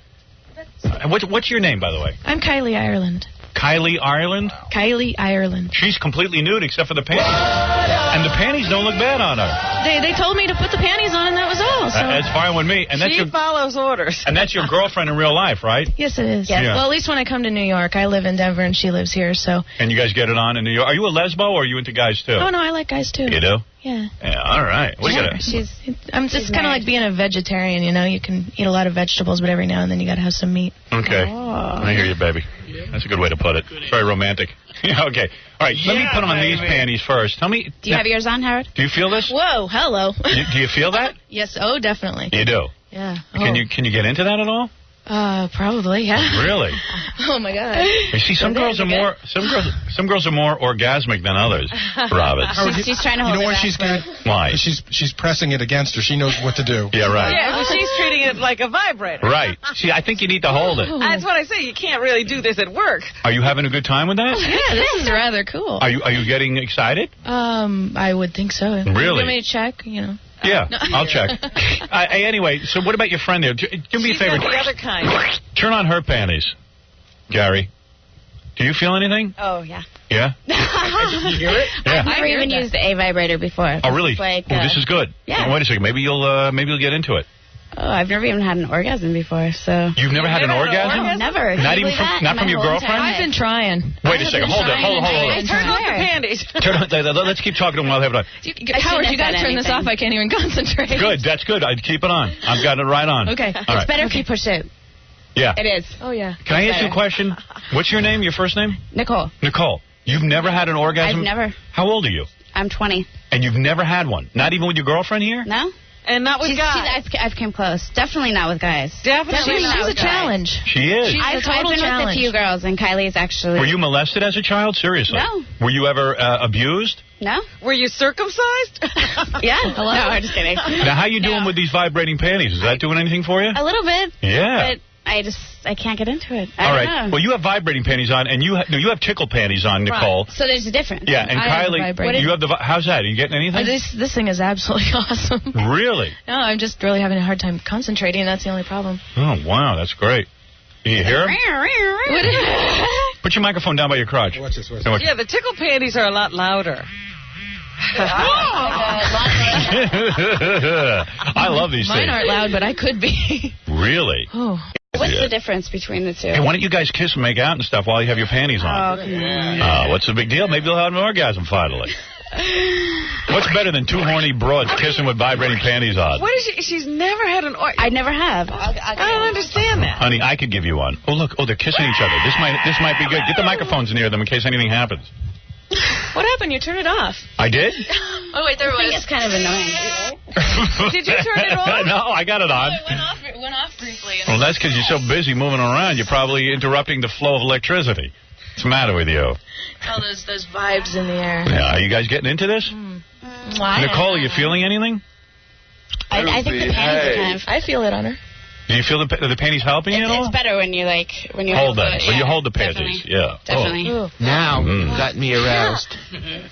Howard, you're turning it on and off and on. No, I'm not. You know, sometimes when you move with those things, they do change. You know, yesterday you like dance around with them. Yeah, Robin and I experienced some interruption in our Maybe if vibrations. you actually were grinding with somebody with them on. Yeah. You know what I mean? So you girls not having sex, but... Are you aroused to the point, Kylie, that you can't talk? I'm kind of having a hard time thinking and talking at this point. Really? Okay, recite the Pledge of Allegiance for me. Go ahead. Go Go ahead. I didn't even know how to start. No, do it for real. I don't want you faking it. Go ahead. Pledge of Allegiance. Just do the flag. I don't even think you know it. Of America. No. Oh. Well, let me hear you say the Pledge of Allegiance. I pledge allegiance to the flag of the United States of America. Sorry, this is very hard. Ooh. Ooh. But she's really into it. I can't. Yeah, but she's pressing it up against herself. Well, Robin, have you tried these on? She doesn't know the Pledge of Allegiance, I think. Yeah. Do you know the Pledge of Allegiance? I do. Let me hear you do the whole thing. Not you. That one. Can you turn it off? No. Do a Pledge of Allegiance. I pledge allegiance to the flag of the United... Oh, it's gone again. It is? I swear to God, you're just sitting there. No, I'm not touching it. I pledge allegiance to the flag of the United States of America, to the republic for which it stands, one nation under God, indivisible, and liberty and justice for all. That's pretty good considering that. I think she got the better one. Wow. All right, recite the alphabet. I definitely got the other one. Recite the alphabet. Me? Yeah. It's not on anymore. It's not? No. I think when she moves, it's got to get your hands over it, maybe. Something. Yeah. No, when I let go, sometimes it goes off. Is it on now? Yeah. All right, now recite the alphabet. A, B, C, D, E, F, G, H, I, J, K, L, M, N, O, P. Wow. Q, R, S. She's having an effect. W, X, Y, and Z. Wow. You're a hot little bitch. Oh, my God. Robin's like an ice princess. I couldn't get her off with these. Yeah, really. Can I, sell these things on my website? Yeah. Oh, my God, this would be way too cool. Really? Those are getting you going, huh? Oh, yeah. Oh, man. I think I have the better pair. I think that I think the tickle panties aren't as good. Yeah. Like my legs are shaking. Are your legs shaking? Yeah. Wow. I'm picking up good vibrations. It's very good. Wow. Tickle panties really working. Vibrating panties. Vibrating panties. Vibrating panties. But we put the tickle panties on a non-orgasmic woman. Yeah. I know. And what else could you recite? I tried. What else could we have her do so that we could hear her like having a hard time talking? Sing the Star Spangled Banner. All right, sing the Star Spangled Banner. You know what? I don't know it all the way through. Really? I'm probably a very poor American, but I don't know it all the way through. What song do you know? You know, Howard, if you really don't want me to sing. Yeah, I do. What song do you know? Sing Row, Row, Row Your Boat. Okay. Do I have to? Yeah, we don't care. I can't believe I'm actually going to sing. We just want to see if you can get through it. Okay. Deep breath. Row, row, row your boat. Don't you like that little waver in my voice? Is that normally not there? No. Is that from the Vibrating Panties? Yeah. Wow. Merrily, merrily, merrily. Very merrily. Right. You're obviously excited. Go ahead, yeah. Life is but a dream. Wow. Row, row, row your boat. Row, row, row my boat. Yeah, maybe these are working on her. What do I know? Do the Lord's Prayer. That'd be really dirty while you're wearing... I was going to say the 23rd Psalm. Do the Lord's Prayer while the vibrating panties are on. That would be really dirty. I am officially... All right, we know. Okay. Don't keep saying that. All right. Oh, God. Wow. She is really aroused. Go ahead. What was I doing? Do the Lord's Prayer. You know, honestly, I'm very non-religious. So really? You don't know the Lord's Prayer? I don't know the Lord's Prayer. Don't know the 23rd Psalm? I do. You do? Mm-hmm. Yeah, well, you're not getting off. You want to trade panties? You guys ought to swap out panties. Yeah. You want to swap? Shy. All right, where are you girls going to be? You're on the Spice Channel? Tonight we're doing the Spice contest. Why aren't you coming, Howard? We came to invite you. Yeah, you're doing a Gonna watch Spice. I'm not going to that. Go ahead. What is it? Well, Gary and John, I guess, are going to be judging. I'm a judge, too, along with a couple of the other girls. All right, and what are you doing? What is the Spice contest? We've got... I'm having a hard time. Good, that's good. We want to hear you talk. We have 11 different girls that are coming to compete in this contest I wish I could yank up the juice on this. Yeah. I'm so glad you can't. Right. Only on and off on that one. But she's really getting off on it. She can barely talk. Keep telling me, yeah? This is great. So we've got these 11 different girls that are coming in. It's kind of like a talent contest. Talent, I use that word lightly. Right. For dancers. And the winner of the Spice Girl contest, I think she gets, $5,000, and then she gets to... All right, where is this going to be? Webster Hall. Don't answer for her. Where is it going to be? Webster Hall. Okay. Hey, Howard. Yeah. As best I can tell, it's for amateur women to get into pornography is what it seems it's all about. Oh, okay. And what's wrong with that? Didn't say anything. Anything was wrong. I mean, a bunch of broads can go down there, take off... What do they have to do? Take off their clothes? Yeah, dance. And dance? Shake it. And then if they win, they get to be on in softcore pornography? Well, they don't have to. Right. But they have the opportunity to, and, the doors are opened for them. And plus, the girls, they get to go on and do, commercials for the Spice Channel and all that kind of jazz. All right, cool. Which I do all the time anyway. But Right. The doors are open to them. I'm curious, where are the doors closed in pornography? I don't know. You got to be pretty heinous. Got a lot of open doors. That's all. You got to be pretty heinous if the doors of pornography are closed to you and you're a chick. Yeah, that's the way I look at Now, it. Nicole has something to do with the Spice Channel, too? I'm the receptionist at Spice Entertainment. Oh. That's how I met her. And that's how you girls met? Yeah. All right, Nicole, you're a lesbo? I've had my experiences, but when she comes in town, yeah. So you're not into men. You're more into women. That's all right, honey. You don't have to like men. I don't know. Last night... She's not sure I yet. haven't really found a guy that... Can I be honest with you? I know I could give you an orgasm. I know it. You know you can? Yeah, I know I can. What You want to know how goddamn confident I am? How confident are you? I'd bet $1,000 right now. I'll bet you 1,000. No. I know I could give it to her. I know I could. But you're never going to be able I know. to find out. I know it. I've been trying. I'm that confident. I've been dreaming about it. Baby, I am fantasizing every night. I am so confident that I could just get her off. I know I could. Don't you like sex? Yeah. Oh, she likes sex. I like sex. I like sex with girls better than with guys. Yeah, well, I'm like a girl. And I have dreams about girls. Really? All the time. I think you're a don't know. lesbian. Yeah, Howard, if you came I have dreams about girls, too. If I came up to you... Yeah. If I came up to you and I said, I'm a straight guy, I like women, but when Ralph comes to town, I'm gay, what am I? You're gay. Exactly. gay. Exactly. Oh, there you go. She's a I'm very, gay. very sexual person. But I'm bisexual. She's really... Last night, she actually was letting me take pictures. Of her naked? Where are they? With her permission, I'm going to post them on my website. Nice. See? Yeah, what were you doing in them? Were you wearing, nothing? I have a lot in her panties. See, when I'm around her, I'm not shy. You have a lot of shots of her in her panties. And I have some naked ones. I don't have any really explicit, nasty things. Maybe we can do those tonight, though. Right. How you look with your shirt off? You look good? Do I look good with my shirt off? Yeah. Let me see that. I'll show you my bra. All right, let me see your bra. I got the nice Victoria's Secrets. Yeah. You want to see the real stuff, you got to go on my website. Really? Yeah, KylieIreland.com. All right. Very good. You should Okay, go girl. see. Very nice. All right, thanks for coming in. Nice Glad you enjoyed the tickled panties. Can you please turn them off? No. Beg me. Can I keep them? You're wearing them off. Say, I beg you, master, turn off my panties. Say it. Please, I beg you. Please turn off these panties. Did I tell you to call me master? Master, I'm sorry. Say, master. Master. I want my panties turned off. I want my... Well, actually, I don't, but...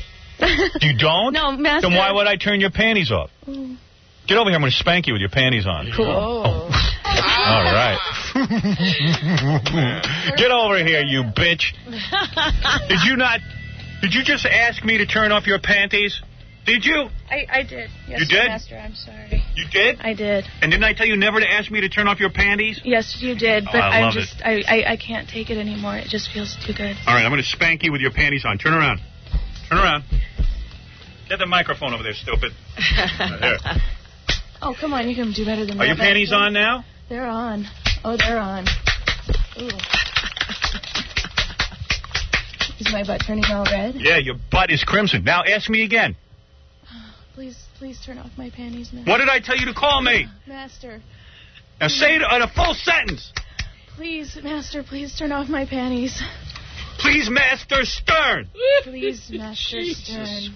Please, Master Stern, turn off my panties, please. I'm enjoying this way too much, Howard. I'm sorry. I tell you to touch your ass. I'm sorry, Master. That's for that. I'm getting...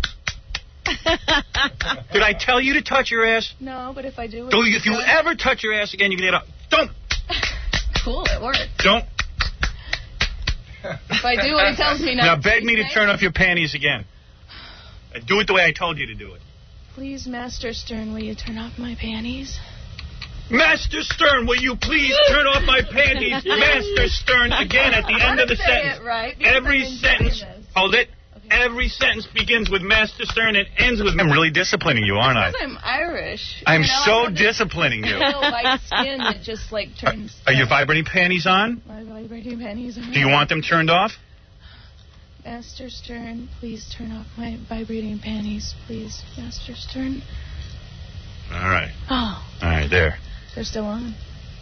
Did you just talk back? Cool, it worked.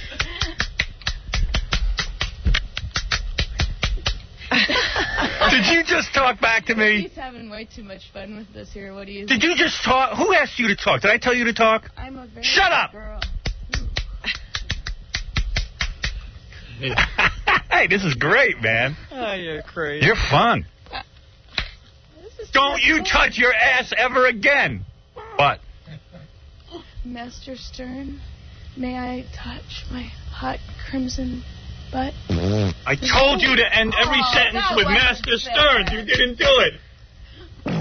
Hey, she's fun. Look at that, Gary. Hey, Gary, you getting turned on? You're way more into this than I am. She's into it. This is I like to be spanked. Evidently, you do. You better get out of here.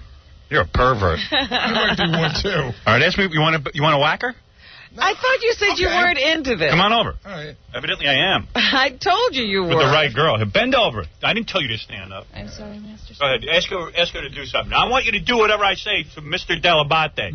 Bark for Master Stern. Bark? Bark! Bark! Bark! Hit her again. Bark! Come on. Bark. No, I want you to spank me. No. Bark for Master Stern. Woof. No, little dog. Like a dog. Like a bad dog. That's it. You don't know how to do it. Let me see. Are you laughing? No. Did I tell you not to laugh? Master Stern. Miss Master Stern and end with Master Stern. Nicole is loving this. I think they're going to have a good time when they leave here. You got your vibrating panties on, Nicole? They're turned off. Oh, you turn them on, honey. You might get any vibrating panties doing. Are yours okay? May I speak, Master Stern? Yes. I know. And, Howard, Nicole's standing here so matter of fact and doesn't look like anything's going on, but she just told me that don't say what you just said, but she just said she got very excited by these panties. She did get excited by the panties. So the panties are having an effect on the women, Rob. I think that they should take them home and have a good time. You know what I think what the deal is, Howard? I think you just need the right women. Yeah, you do need the right women. Robin's a little uptight. Hey, when Jessica Hahn gets here, throw her in the panties. I bet she'll go wild. There you go. How are your panties holding up? They feel good still? They feel good still. Did I tell you to answer me? I'm sorry. Master Stern, I thought you wanted me to answer. All right, now I want you to bark like a dog and say, Master Stern, I'm going to begin barking like a dog. Then bark and then say, thank you, Master Stern, for letting me bark. Go ahead. Master Stern, I'm going to bark like a dog. Roof. Roof. Master Stern. Very good. I love it. When I'm bad, I get a spanking, and when I'm good, I get a spanking. All right, get out of here now. Go ahead. Are you done, Master Stern? Kiss my foot. Kiss my boot. Kiss my boot. No. Where have they? Kiss that boot. Don't ask me. Did you just turn around? Did you just ask me where they've been? You know what? What? You know what? The spanking is cool because I enjoy it, but I'm not going to kiss your boot. Get out of here, then. Get out. Get out of here. Kind of servant of you. Because I won't kiss his boot. Get out of here, you filthy dog. That's the way I got to treat you. See, that's not very nice. Well, you should have been kissed my boot then. Get out of here. Hey, have you seen his boots? I don't blame you. Very beautiful woman, by the way. Thank you very much, Master Stern. All right, Kylie. Wonder how many family members molested her. Oh, God. None. None, really? No, I had a very normal childhood, actually. I bet. I doubt it. Really? Robin, I want to meet your parents. Robin, you have to call me Master Stern. I'll come over there and belt you. I'll belt you back, Master Stern. How's your ass feel, honey? Nice. Look at it, Robin. Oh, my God. Yeah, I worked her over. It's all nice and hot. Yeah. Oh, my God. You beat her, Howard. She wanted it. Oh, my. Do you see how red she is? Yeah, she's crimson. You like that, huh? You get off on that? On being spanked, yeah. Wow. I'm not into bondage or anything, but, you know. And maybe one day we could hook up, you know, like you did with Michael Jordan. Yeah, she'll talk. You know she'll talk. Yeah. Yeah, and I'll listen. You asked me last time, you said, if would I have sex with you, and I said, yeah, but you said you wouldn't because I blab. You do. You talk too much. Yeah, you really have you're not discreet at all. You're really Before not. you're finished, she's on the phone. You girls are fun girls. All right, so where's this? Where can guys see you tonight and judging this contest? It's at Webster Hall. Webster Hall. It's at Webster Hall. Webster Hall. And the thing it'll also be covered on Cyberspice as well as KylieIreland.com. Okay. And your panties are still on. You want them off? They're going on and off. You want me to turn them off? Here, I'll turn them off. All right, there you go, hon. Because you're a good girl. All right, get out of here now. Do I get to use the remote? Yes, here. Both you sluts. Come back and see me sometime. I like it. Oh, that was beautiful. That was beautiful. That was nice. You got to every time you sit down today, you're going to think about me, baby. But I whacked her around good, huh, Robin? Tickle Panty's doing some good. Hey, Big Black, you're on the air, baby. Oh, what's Big Black doing? He must have taped something for us. This guy has no job. Yeah, go ahead. Well, yo, what's up? Yo. F Mr. X. Ah, right. What? I should have been Mr. X. You are Mr. X. Believe me, you're Mr. X. X everything. Yep. Okay, what happened is, Hard Copy played the tape that you played of Kathy Lee, and he mentioned you. Oh, yeah, I heard this. Did you see this on Hard Copy? No. Yeah. What's he talking about? You know how we were saying Kathy Lee's a putz because she went on the air and she said that she had made love to Frank and the kids walked in on her? Yeah, But and we played that tape. Yeah. And then I guess they played us commenting on it. That's all. You want to hear it? Sure. All right, go ahead, Big Black. Hard Copy. Play it loud. New York, where Kathy Lee Gifford is letting it all hang out, and where the lurid details of her lovemaking have a lot of people screaming, enough already. And tonight, Top Copy. It's all about sex these days, isn't it? What are you talking about? Millions of inquiring minds pondering just what went on between our president and that infamous intern. That's good. Or we can click onto the internet and check out Pamela Lee's dirty home movies with her hard rocker husband. Or we can just tune in to Live with Regis and you know who. Every married couple with children faces that time in their life when they wonder what they would do if their child walked in on them. Do we know what we're talking about here? No. That was Kathy Lee yesterday, sharing with the world, or anybody who cares to listen, intimate details of her sex life with Frank Gifford, and how their little son Cody supposedly walked in on them the other day. You weren't washing windows, I know that. No. I heard Cody's voice go, "What are you doing?" And I went, put my hand over my mouth, and for 30 seconds, literally, did not know what to say. And Frank finally said, "Well, I'm trying to wake up Mommy." She's dead in bed. So he was absolutely right. Are you awake now? Now, it's embarrassing enough that we have to hear about it, but guess who was in the studio audience?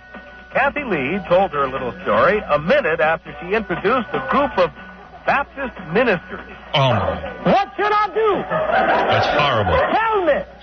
Sorry, Kathy Lee, your frank approach to the subject of sex was a bit much for your audience, and frankly, my dear, we don't give a damn. From what we're hearing, viewers have been burning up the phone lines, calling ABC, even calling us to say we didn't need that. Now, don't get us wrong. We're tickled pink that Kathy Lee and Giff are back in the saddle. The chances of them bouncing back after Frank's fling seemed like such a long shot. And we're glad they're making it work. But why does Kathy Lee feel the need to share the dirty details? Kathy Lee picked that moment because it was the most controversial moment. She wanted everybody to know that she has changed her image from puritanical to sexually liberated woman. And while we're busy psychoanalyzing Kathy Lee, her archenemy, Howard Stern, is wondering what effect all of her sex talk will have on their children. Can you imagine? That must have been a frightening sight for that poor boy. And she thinks she's so smart that she's fooling us.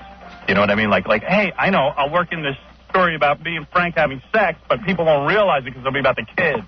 Okay, maybe Howard's not the leading expert on family values, but Take a little advice from us, Kathy Lee, and save the racy talk to the bedroom. Yeah, hard copy telling Kathy Lee not to have racy talk. That's kind of funny. And they also play the business. She just wants her audience to know she's having sex with Frank again. She's back in the bed with Frank again. Yeah. Well, she forgave him pretty quick. What's she going to do? Yeah. Who's going to put up with that? Doesn't she want to have sex with a younger guy? I mean, it was a perfect opportunity. Women are different than men. I know. Women are weird. I don't know why you can't figure this out. I can't. Explain it, Robin. Yeah. Explain it to us men. Unbelievable. Robin. When I turn on my TV every day, I wish that Kathy Lee would go away. Just off, Kathy Lee. I'm tired of hearing your BS. Your kids are warped, your husband cheats. It's plain to see. Your life's a mess. Yeah, just F off, Kathy Lee. Yeah, what she's basically saying is I've become a slut so my husband won't stray. Right. You know she's awful in bed. She probably doesn't even know how to do oral sex she's properly. probably been taking lessons now. Yeah. Hey, Robin, when's the last time you had an orgasm? Excuse me? Yeah, when is the last time you had an orgasm? Monday night? Women can orgasm just going out to dinner with a guy and holding his hand. You know what I mean? Really? They love romance, man. Robin was out to dinner. Where did you go to dinner, by the way? The Chart House in Weehawken. What'd you have, steak? I told you I had crab cakes. She had wee-wee. And what did Mr. X have? He had steak and lobster. And when was he? Oh, that gets a guy nuts. And he loves you so much he holds your hand at the table? That gets you off, He though, right? holds my hand. And you love that, right? Tell the truth. Be honest. You love romance. What's wrong with it? No, you love it, though, right? It's good. That gets you like, oh, I love him. Did you say I can see your halo? Can we see your halo? No, he doesn't say stupid things like that. I could see your halo. Hello. So he kisses my hand. So what? Really? Well, during dinner? Like, does he eat like a bite of steak and then like, you know? No, I told you we don't do that during the time the meal is there on the table, but there are times between courses. Wow, I bet the waiters were goofing on you guys. Well, so what? You sure I am look delicious there? You sure I am look delicious? What's the big deal? Big Blackie, he's a romantic jealous. guy. Are you jealous? I sent her flowers and she gave them to the receptionist. Man, holding hands is shoring up your piece of ass for the night. I've learned that. You hold a girl's hand, they're like, wow, he loves me. And you're like, yeah, I'm shoring up my piece of ass. Spread with him. I'll do anything. Whatever you want. Oh, dear. Wow. So how did he get back in the picture, Robin? Thought you two had broken up. Hey, he has a right to know. What is this? He loves you. He wants to know. Inquiring mind. Right. Yeah, how did you patch that up? What happened? You forgave him? We didn't really ever stop seeing each other. Really? Even though you broke up, you couldn't stop seeing each other? That's romantic. Wow. You're addicted to each other. Would you say you have an addiction to him? No. But you're addicted to each other. No, I wouldn't say that. Yeah, well, good for you, Robin. Good for me. That's nice. That's sexy. All right. Hey, Jessica Hahn's here. She's going to tell us about... I'll never forget the Dickie. Oh, easy, Robin. Easy with that. I'll never forget the Dickie. Thank you, Robin. Robin can't stop babbling. She ain't never going to forget the big... whatever. What? Big Black? What'd you say? She can't stop laughing. She's been laughing for 10 minutes straight. Oh, dear. Yeah, you got that right. So funny to hear her in love again. What? Oh, thank you. It's so funny to hear her in love. It is. The next time I see you, I'm wringing your neck. Why not? All right, my friend. Hey, also, they played the clip of Melrose talking, too. You want to hear that? Yeah, I forget that. Who cares? And if you want, I got the box office totals for any movie you want to know about. Really? Yeah. The what? I think we could get the box office totals to any movie we want to know about. Any of the latest, movies you want to compare to private parts. Yeah, because he doesn't work or anything. He just sits home and compares box office He totals. looks at what other people do. Yeah. Yeah, you got a real problem, man. Hi, this is Bill, and I feel your pain. That's why I'd like to tell the American people about a way to reduce the stress in your life and help put a smile on your lips. Introducing my all-new Big Willie Pop. Suck on a Big Willie Pop, and you'll see why women everywhere just can't stop. Made with all-natural ingredients, my Big Willie Pop has a cream center that is a great source of protein. And moms, you'll be happy to know that once you unzip my package, your kids can suck on my Big Willie Pop all day. Hey, what do you have in your mouth? Nothing? Come on, you can tell me. What are you sucking on? Okay, don't tell anyone. It's a Big Willie Pop. Wow, can I taste? Yeah, here, wrap your lips around this. Hey, give that back. Give that back. What are you sucking on? So listen and listen good, because I'm only going to say this once. Satisfy your craving and put my Big Willie Pop in your mouth. Excuse me, can I have one? Sure, Chelsea. Come here. This is Paul McCartney and George Harrison, and you're listening to The Howard Stern Show. It's great fun, really. Great fun. I was born an Ambler man. Try to get young boy naked if I can. I like to touch his little parts, the ones that don't get tanned. I was born an Ambler man. I hang around beaches in my Speedo. The boys can see that I'm a well-hung guy.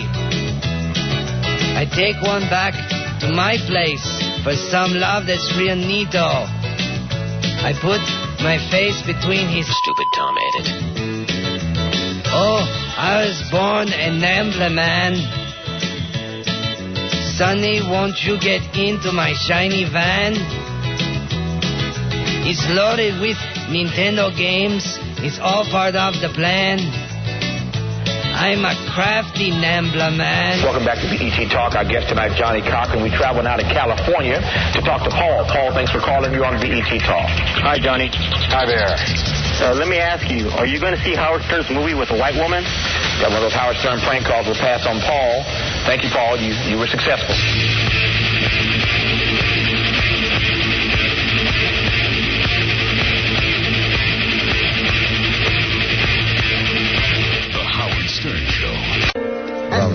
He's at Barry White. I would like to be alone with you somewhere right now and kind of sit down and go ahead, man. Light a candle and you're romantic. Open the window and let some breeze blow through. Cool breeze. Breeze blow through. Lilted breezes of lilac. Just sit down and meditate with you for a little while. Did you say lilac or lavender? Put my album on and light the candle and get in the tub. All right. And let me know when you're going to drown myself. Okay. And I'll do it at the same time. Yeah, that's what you want to think Her about. face. The face of an angel. Oh, why, thank you. Not really. I can see your halo. I would like to come over and cook for you. I'm a great cook. I love to cook. Yeah. Is that right? Yeah, I'd love to come and cook for you. Oh, well, we'll have to make that happen. Howard Stern, to the blind is better than TV. I'd like to come over and cook for you. Some crab cake. Anything to get the applause. I love that. He wants to get in a tub, and you'll be in a tub, and you'll call each other. Right. Like you want to think about Clarence in a tub. Hey, Jackie Penthouse Joke Page Martling is 2 filthy joke CDs, Sergeant Pecker and the Joke Man. Are only $12 plus $4 U.S. shipping. Also on cassette, buy 2, get 1 free. Call 1-800-323-KING. His Disgustingly Dirty Joke Book is in all major bookstores, coast to coast. For info and jokes, visit jokeland.com. Hey, Gorillo, go get me some hot water, will you, pal? I got to tell him every day. Well, it won't be much longer. No, he's leaving at the end of this week. I guess I'll give him some dough or something. Get rid of him. Yeah. Pay him off. From a few. Yeah, Gorilla's leaving. He doesn't want to leave. We're kicking him out. I think this is... I don't know what this is. I really don't know what to make of this. Hey, there's a bunch of porno magazines on the street. They fell off a truck and people are grabbing them. Yeah, Ken's on the scene. Ken. Hey, how are you, Howard? What happened? Where is this? It's on the New Jersey side of the Lincoln Tunnel coming into Manhattan. Oh, man, that must be a mess. It's hilarious, Robin. Good morning, Robin. And all the porno magazines fell out of the truck? fell out of the back of the truck, and there's hundreds of them. And I'm in my truck and look over my left-hand side window. I tell my wife to check it out because there's a vagina on the ground. Yeah, there's a bunch of pictures of vaginas. It's hilarious. Oh, that's great, man. All right, well, have fun. Well, I'm already in the city. Thank you. Okay. Must be some good reading out there on the street. Lucas, go ahead. Okay, Howard. Yeah. Is this Howard? Yes. Hey, how you doing, buddy? All right. You know, I was over there in Nakhon Phanom. In what? On the Delta. Oh. Nam? You were in Vietnam? No, I never made it actually into Vietnam. Pussy? Oh, yeah, yeah. I was there. All there. I did was go up and down. I've been on the phone for 2.5 hours. Yeah, well, don't use the dirty words, okay, pal? I never said a dirty You just said one. I had to bleep you. Oh, did I really? I'm sorry. You said the SH word. Oh, I'm sorry. I got to go. I got Jessica Hahn. Wait, no. I've been on the phone for a long time. I've been waiting. Yeah, well, then say. I was on Nakhon Phanom on the Delta. While he was on the phone waiting for us, he was drinking is what he was doing. Well, no, I wasn't. You're drunk as a skunk. Okay. No, I wasn't. Are you drunk? I'm not. Are you drunk? No, but you know what Nakhon Phanom is? Yeah. Okay. It was in Laos. And what it was a secret air base. And what we did. Weren't you the guys who captured all those aliens? What? Didn't you guys hold on to all the aliens from outer space? No. Oh. No. We flew up and down. All right, I got to get out of here. I got to get out of this conversation. Who cares? Yeah. What is he carrying on? Well, you know, some of these guys who really didn't go over. Can't let it go. Yeah, they can't let it go. Goddamn, 30 years later. They must have experimented on his ass. Oh, man. All right, Jessica Hahn hasn't been on the show in how many years? It must be 5 years. At least. Because she didn't wear my booger. I told her she had to wear my booger. I don't know. What did she do to... she didn't show up for one of our shows. But, you know, I was watching Butt Bongo Fiesta the other day. She's a good sport. She came in naked for Butt Bongo Fiesta, so I can't hold her. There she is. There's beautiful Jessica Hahn. Looking more beautiful than ever. How are you? Hey, looking good. All right, Jessica, just take a seat. Don't be so happy. Yeah, I'm really... Hi, guys. All excited to be here. Hi. Hey, Jessica, how are you, honey? Good, sweetheart. All right. Hi, honey. Hi. Hi, honey. Jessica's in town because all of the shows have been interviewing her about Monica Bluplinsky. Is that her name now? Yeah. Okay. You should have set your sights a lot higher, you know, because Jessica had Jim Baker. Right. She had the leader of the free world. That's right. Right. Yeah. She had the leader of the free world. That's very true. Well, I wasn't into politics. I know. Had you been? Had I been. She's even bigger than... is she bigger than you in terms of scandal? I don't know. Oh, yeah. Yeah, she is, right? You could bring down the president. The president. I mean, really. Yeah, How are really? you, honey? Hey, baby, how you doing? No bra today, that's for sure. No. Yeah, she loves wearing dresses with no bra and showing her body up. And G-strings and pretty things. And no pantyhose. Yeah. Last time I saw Jessica was in California, in Los Angeles. I wasn't mad at you, by the way. Should we tell people what happened? Do you want to? Well, maybe it's bad for you because... It's not necessarily bad. I have a reason why. Okay, all right, okay. You should I tell the story? I think you should. Well, we've told the story before. You just never leave told. certain names. All right, okay. Well, should I leave your name out? No, you can leave my name in. Okay, all right. Well, I didn't know how you felt about it. So, anyway... Here we go. I had a new story. But I wasn't mad at you. In fact, I even called you a couple of times, but you were never home. Well, I don't pick up my phone. I screen the calls. Really? Oh, so you didn't say anything? No, I don't like talking into answering machines. I get so many hang-ups. But go on. Well, everyone wasn't me hanging up. Well. No, what happened was... And I left you a message. You know what happened to me? Oh, you did? Yeah. Yeah, all right. So I wasn't even mad at you. No, and I wasn't... Right. I didn't... Okay. Well, I thought you thought I was mad. No, I just wanted to make sure. You were apologizing, weren't you? I was trying to say I would never hurt him. Right. This is kind of messy. Yeah. All right, here's a good story, everybody. You can perk up now. You can listen to this one. This is a real good one. We all kept it quiet. All right, so I had decided about 2 years ago. Was it 2 years that we made Private Parts? Or a year? No, it was just it was 2 summers ago. 2 summers ago. All right, Yeah. 2 summers ago I decided that I should smoke pot. That I was going to try to smoke pot. Because I had smoked pot when I was in high school, and I never liked it. It made me paranoid, as you saw in the movie Private Parts. Most people just fall into it, but he made a major decision. So I smoked it a couple of times. By yourself. By myself. And with others. With your own stash, though, I meant. Yeah, I had a stash. And I had some, like, mild stuff because I bought it from a friend of ours who, right. Okay, Grew it himself. Grew it himself, I think, in the toilet. So anyway, I smoked a couple of times, and it wasn't bad. I kind of enjoyed it. You didn't get too paranoid? No, I was okay with it. I liked it. And I just said, you know what, maybe this is my thing now. This will be my relaxation. All right. Yeah, I heard you were running around trying to get everybody into it. Yeah, which is really stupid, okay? It's really, really stupid to do any drugs, as far as I'm concerned. I just want to make that clear. You always say that after. No, I have to say that so the kids at home understand. Yeah, you're right, absolutely. So the moms and dads out there know I'm cool. Oh, they don't go get up in arms. Yeah. The truth of the matter is, I want to smoke pot. I want to smoke pot. You want to be cool. Yeah, I want to be cool. So anyway, I smoked pot a couple of times, and it was a pretty good experience. And then I went out to L.A. I guess, I don't know, I was doing some work out in L.A. I don't even know what I was doing. Promotional work, you were doing promotional movie work or something. Yeah. So I went out with a bunch of people that night, and I said, hey, let's call Jessica. She'll want to come out, because I always, whenever I get to California, I always, invite Jessica to dinner or something, whatever we're doing. And I said, gee, maybe I'll smoke pot with Jessica. And Jessica said, not to worry. I have a joint. She had a joint. I would take care of it. All right, she had a joint. Okay? She would take care of it. Yeah. All right. So I see Jessica, and I take like 3 hits of this joint that you had. How big was it? It was a weird-looking joint.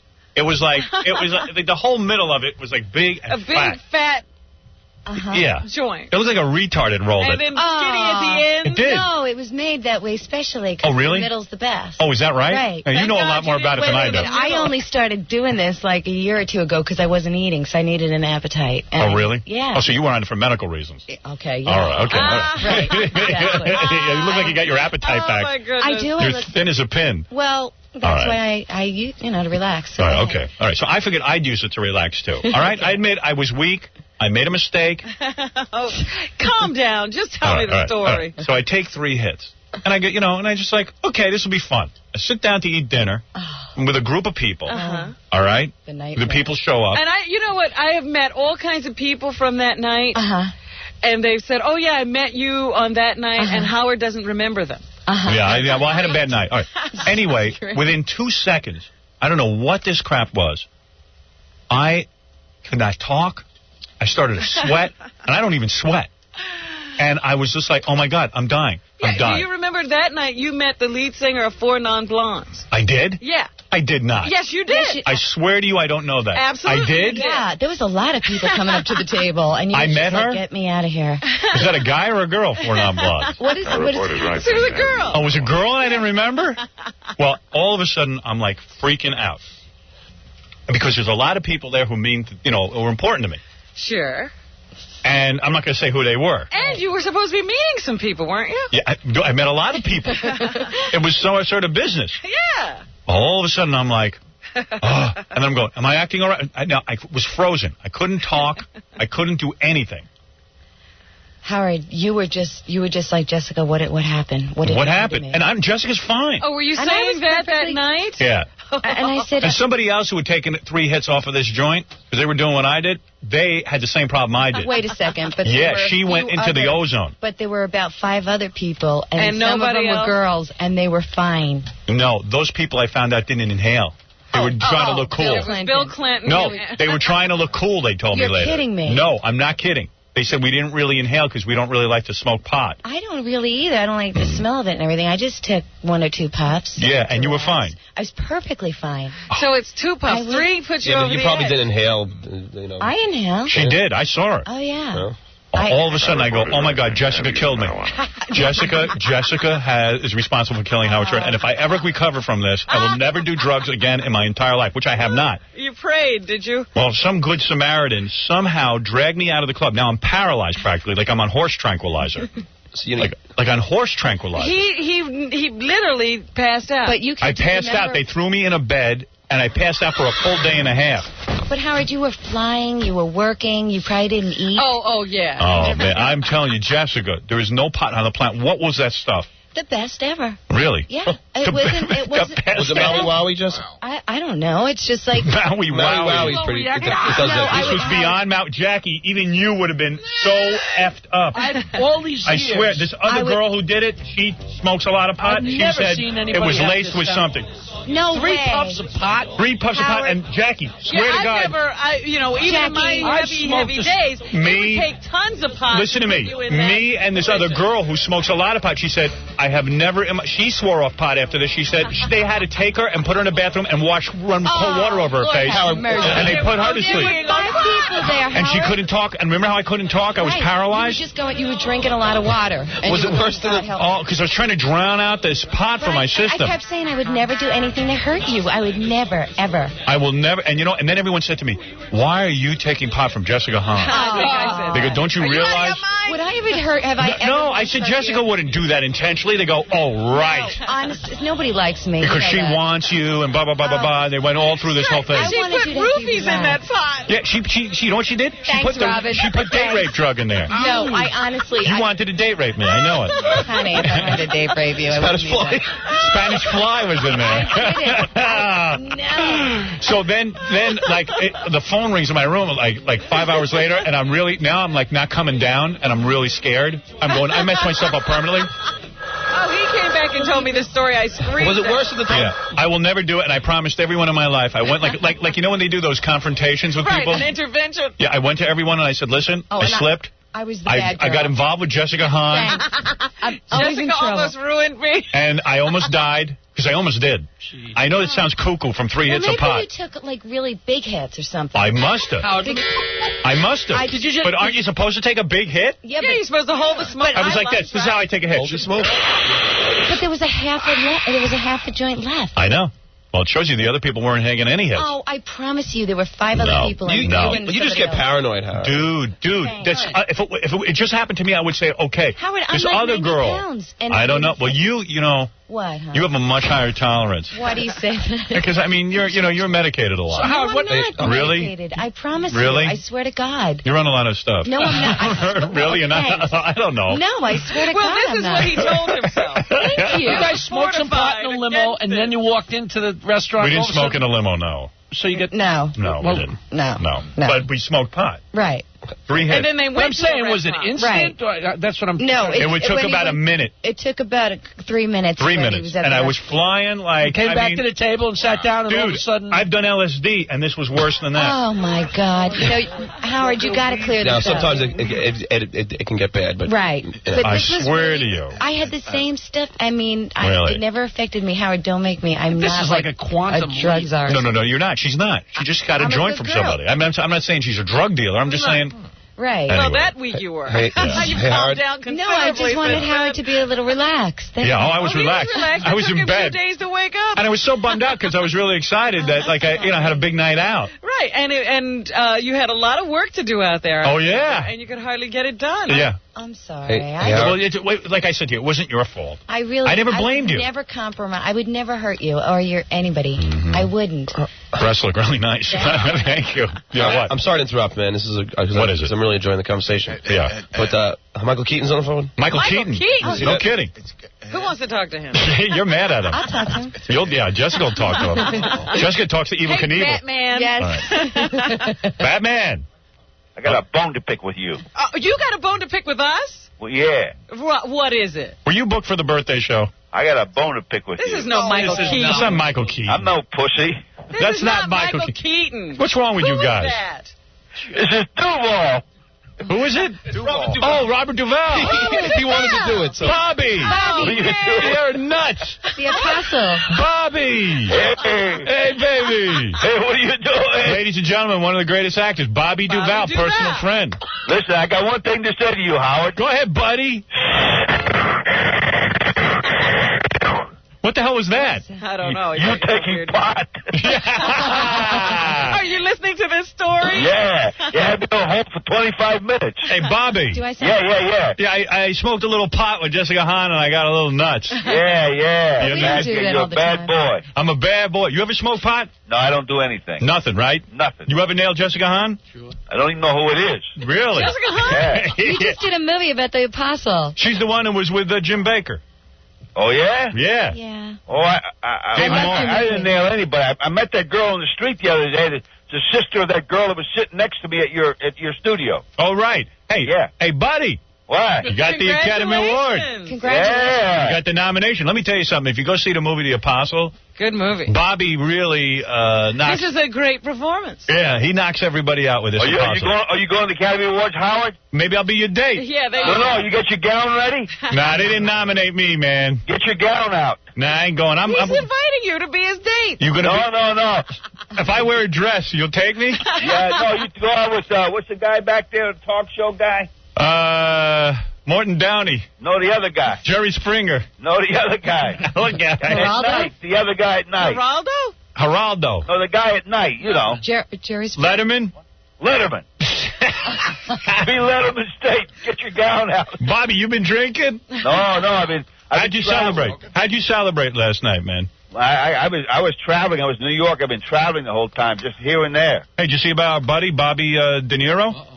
Where? He's a recluse. He's on the front page of the paper today. He's not as What exclusive as we thought. They say he's friends with some guy who's running a hooker ring in France.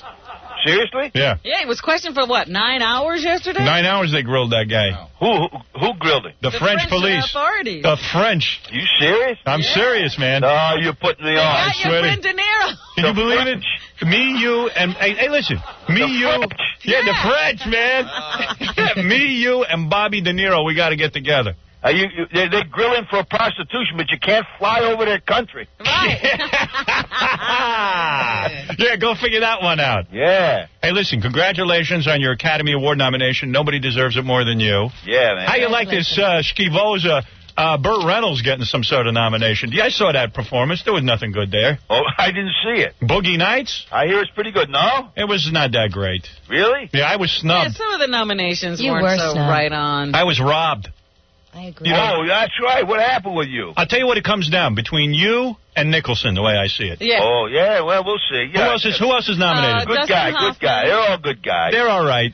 all talented guys. Peter Fonda. Peter Fonda, if he gets it over you, I'll kill somebody. I swear to God. And who else was it? Wait, And Matt Damon. Matt Damon? Dustin Hoffman. Dustin Hoffman. Matt Dusty Damon. Hoffman doesn't deserve it for this. He's a good actor. He's not a bad guy. Yeah, good. They're all good at it. They're all talented guys. I seen the Matt Damon film. He don't deserve it. Either you or Nicholson, but I'm with you. I'm with you, Bobby. You get our vote. I love you. Oh, yeah. I love you, man. I may be on the devil's hit list, but I'm going to be with Howard Stern. You're digging me now, aren't you? Yeah, okay, man. Well, listen, I'll let you go. All right, man. I'll go back to bed here, and nice talking with you. You got the broad there with you?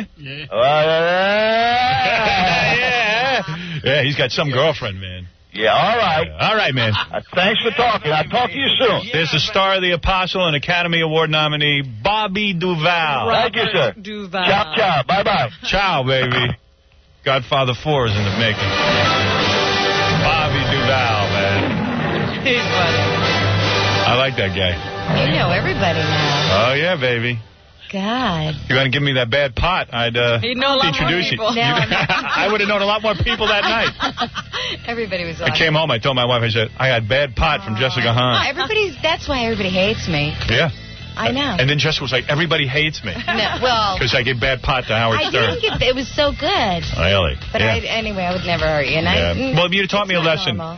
I'll never do drugs again, ever. Any drugs. It's good. Because I had never done drugs for like 15, 20 years. No, that's not true. And it's not normal for me either. I mean, What? that was just once in a, I just do it every once in a while. Right. But she had a monster joint. He had a joint that would have killed. It was filled with elephant tranquilizer. I swear to you, this joint had. I'm telling you, Howard. this was like LSD. No, it was California stuff. It's real. I was hallucinating. I'm sorry. And I'm telling you, I was paralyzed. And I couldn't eat for 2 days. Wait, whoa. Dude. You went I had home, went to diarrhea. sleep, woke up, and was still screwed up? So high, Yes. Jackie, that for the entire day I had to have people just walk me around, and I had to just drink a lot of hot water and stuff, try to get out of my system. And the person who I'm talking about who was with us, she had the same reaction. She couldn't even come down. I think that person hates me. That person doesn't hate you. I think so. Really? Yeah. I But don't the know. others are cool. I mean, I think that person doesn't. Really? Yeah. She was just. So Jessica leaves me this note, like a message on my Oh, I'm glad you got on my it. machine, and she goes, honey, I would never do anything to hurt you, this and that and the other thing. And I Or was your just- career, or Right, your I know. family, or anybody. I know. And then I just said, gee, she feels really bad. Good, let her feel bad for a while. Thanks. Yeah, I let you feel bad for a while. I cried. I know, she was crying. Crying. no. I said, oh, man, he thinks I tried to hurt him. Yeah. I would never hurt you. Have I, in 10 years, ever hurt you? Yes. All right, maybe once. Maybe once. No, but anyway, so the point is that I learned my lesson. Yeah, we don't do drugs. A, don't do drugs. You gave him up again. But let me tell you something, in a big way. If someone You even... haven't done anything since then. Nothing. Not drinking, not smoking, nothing. And I never will. Well, I wouldn't. I say never that. will. I know I won't. You said never before. Robin, I know I won't. All right, I'll watch. Unless, like... Unless I'm in a really safe situation, and it's me and a lady. Lights it down. Yeah, lights it down, and I know. No, Music's I'm really not into it. I don't think it's good. It's not. It's not. It just makes you Well, forget all I things know is he makes these pronouncements. I don't make any pronouncements. I just don't do it. Exactly. Oh, you're perfect. That's right. No, but I am perfect. Man. You're always giving the lectures and then falling off the wagon. Bobby Duvall, man, got a nomination. Yeah. That's cool. Yeah, he's a cool guy, I man. know. Yeah. He really is. Yeah. Hey, so what's the deal? So, okay, what is your advice for Monica Bluklinski? Yeah, because she's going through it now. You know, with the press. You know, she kind of looks a little like Jessica, too. She does, yeah. You think so? Yeah, a little like the face, not the body, obviously. She could lose about 900 pounds, and then she'd have the body, but... yeah. I was talking about Jessica the other day. Uh-huh. Out of all the people I've ever met in my life, Jessica's the only person I know who was able to magically transform her body from like a pudgy girl to like a super hard I body. think she had her head cut off. And put I swear. on her body. Because within 1 year, if anybody should ever put out an exercise video, it's Jessica Hahn.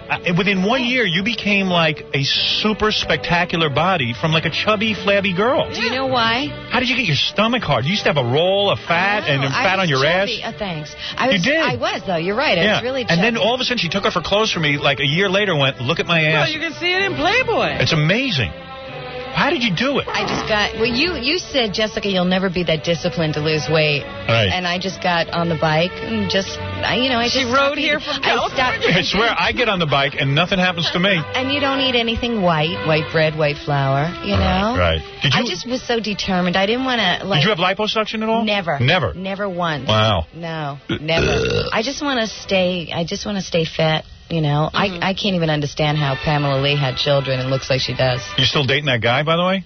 Yeah. Oh, you are? He lives in his place. I live at mine. And he pays for your place, right? Uh-huh. Wow. Yeah, she got a sugar daddy. I know. Wow. Her sugar daddy's the guy from Married with Children. He takes care of me. He's the guy who produced Married with Children? Or created. Yeah. Yes. Dumped He's the wife. Creator. He didn't dump her. She dumped him or something. Somebody dumped somebody. Mm-hmm. He didn't dump her? No. What do you mean he didn't dump her? He didn't dump her. It was just... I don't know. I can't talk about it. Right, it's his business. Right. All right, whatever. And all I know is took up with Jessica, bought her a little condo. Yeah. Keeps her set up. Condo. I have a house. Oh, you have a house? Yeah. He bought you a house? Yeah. Oh, you must be good. I have a house in Bel Air. She loves to fall. Wow. With a jacuzzi and Really? a pool. I'll Yeah. come visit you. Of course. Just don't give me any pot. No, I won't. I don't want any pot, man. Don't eat or drink anything. No, just give him water. I don't want any pot, man. I would never do that. I don't I am do pure it. as the driven I'm snow. sound like Jackie now. Yeah. I'm going to be the female Jackie. I don't. Hey, you can't smoke 3 hits of a joint, man. No, I needed it because I Yeah. have no appetite. So Yeah, I just, well, whatever. whatever. But anyway, I have a really nice place. And just, Really? And he pays for the whole deal? well, you know. Wow. Super. Because you're not working or anything, are you? Well, yeah. What are you doing? I'm going to internet stuff. You're doing the internet? I'm going to have JessicaHahn.com. And that's how you're going to make... Yeah, but you're not making any money. I mean, he's paying for you. Like a wife would be supported. Yeah. And she gives the best sex. But my question is, how often do they spend together? Not much, actually. Yeah. So whenever he needs you... He's working on like 3 different shows, so Right. I see him maybe 3 times a week. So whenever he needs you, he calls you up and he comes over. Do I make you horny, baby? He makes me happy. Really? You know, No he's kidding. funny and yeah. You wear a beeper? No. So he can find you whenever he needs free. you? Really? Totally free. Super. You look great in that dress. She's wearing she's almost nude. Yeah, I am. Yeah, really. Well, for you always say people come in jeans and stuff. Does he buy you those clothes and everything? Yeah. What's he give you? How's it work with a Chippy? Yeah, what do you do? You Yeah, get really. an allowance? How do you or do you it? just get credit cards and stuff? Checkbook. What do you get, an Says allowance? to everything. Wow. She gets an allowance. And the credit card. And a credit card? Really? Yeah. Yeah, baby. 2 credit cards. What do you got, Visa, MasterCard? No kidding. Everything. And do you travel or? Yeah. Yeah, where do you go? He takes care of me. I mean, I got. It's like a guy taking care of his wife. Yeah. I'm just because he's so busy all the time. Do you guys take vacations Well, together and no, stuff? he doesn't go anywhere because he's too busy. But Yeah. I just kind of love being. Is he allowed to be with other broads? You don't care. No. Oh, he isn't? But no. No, but you don't check up on him. And you're not allowed to be with other guys? No. You're not, really? No. Oh, too bad. I was going to ask you out for a date. I'm sure we can make an exception. All right. Yeah, Yeah, baby. Hey, Jackie, let's get in the bathtub with Jessica. Yeah. Just like to apologize. Oh, yeah, baby. Yeah, baby. So you have been called with, so Jessica gives the best sex, because your guy falls asleep. You know why? Because it's just, you know how everybody has an oral fixation? You have one. Instead of eating or something, I Wow. just like to fall asleep like That's that. fine to say, yeah. Yeah, sure. like a niblet, yeah. Yeah. Not all night. Yeah. Until I, open my eyes and then, Oh, that's so cute. it's just like I go to sleep. But you know how if you sit in a tub too long? No, Yeah. but that doesn't happen. It doesn't? No, you just... I wouldn't know. Nobody ever used me for a pacifier. But you just hold it Wow. even afterwards, and then it's just sweet. It's just something fun to be with. Yeah, Right. and then you just fall asleep, and then when you wake up, you just... That's a girl who loves men. I do. That's a girl who loves I men. do. I'm telling you, man. Robin, Robin, you're a lesbo compared to her. It's so... Everybody's a so lesbian. precious. It's just like the sweetest... See, most girls don't feel that way. No. I love that part. Oh, you're so sweet. So It is. It's. you must be high. I'm not high. Really? I promise you. That is so sweet. I would do It's the sweetest part because it's soft and it's gentle. Don't stop. Yeah, baby. No, but you just kiss it and kiss and kiss and kiss. Oh, and then man. don't stop. My wife says that area is a detour, not the sweetest spot. You know what? It's Yeah. just gentle, and even when somebody falls asleep, Yeah, baby. We get the idea. Robbie, you're on the air. Hey, one of our interns wants to meet Jessica Hahn. You know Benji? The one who thinks I touched him and he saw Jesus Christ. And he saw the Virgin Mother. And his shoulder was healed. Yeah. He's like a Jessica fan or something. Howard, he just stepped out of the building for like 2 seconds. Really? Why would you let him walk out of the building? Howard. Why would you do that, Baba Booey? I don't know. Yeah, I mean, why would you do that to me? Baba Booey. Baba Booey. Yeah, Robbie, go ahead. Yeah, Howard, do you remember it was like written in stone that she wasn't getting back on the air? Oh, The here we book was on the nose? What did you do that? Well, what show happened did here? she miss? What happened is Jessica was supposed to do our New Year's show, and then the boyfriend got pissed off. He didn't want her doing it. No, I remember all of this. So I told her she had to wear my booger on her nose to get back on the show. But it's been 5 years, and I wanted to tell you guys the pot story and all that. Yeah, stuff. but this was one of the strongest points you ever made. Yeah, I know. But This was what I know. we know tomorrow. I know. I forgave her. thank You got to admit she's interesting. Come on, that was the toughest thing you've ever taken with any... And he did. He held on to and it that for hurt a long me. time. Do you know I couldn't even look at the E show because I missed you? And you want to know something else? What? I was watching Butt Bongo Fiesta the other night, and I realized Jessica did, she came out naked on that. Yeah. Yeah. And was naked in the Tarzan 3D sketch and everything, and I just said, maybe I was a little rough on her. Oh, we were waiting for this, Howard. Yeah. This was going to be like the best point of the show. How long ago was that? 5 years? 5 years. Yeah. Oh, man. 5 years. Howard, Jessica, anyway, you're the best. All right, thanks, man. Glad to take you back. Bye-bye. Later. a lot. Okay. So, anyway, I wanted to tell the pot story anyway. So The Monica thing. Oh, yeah. So what are you telling everybody? What is your advice for Monica Bluklinski?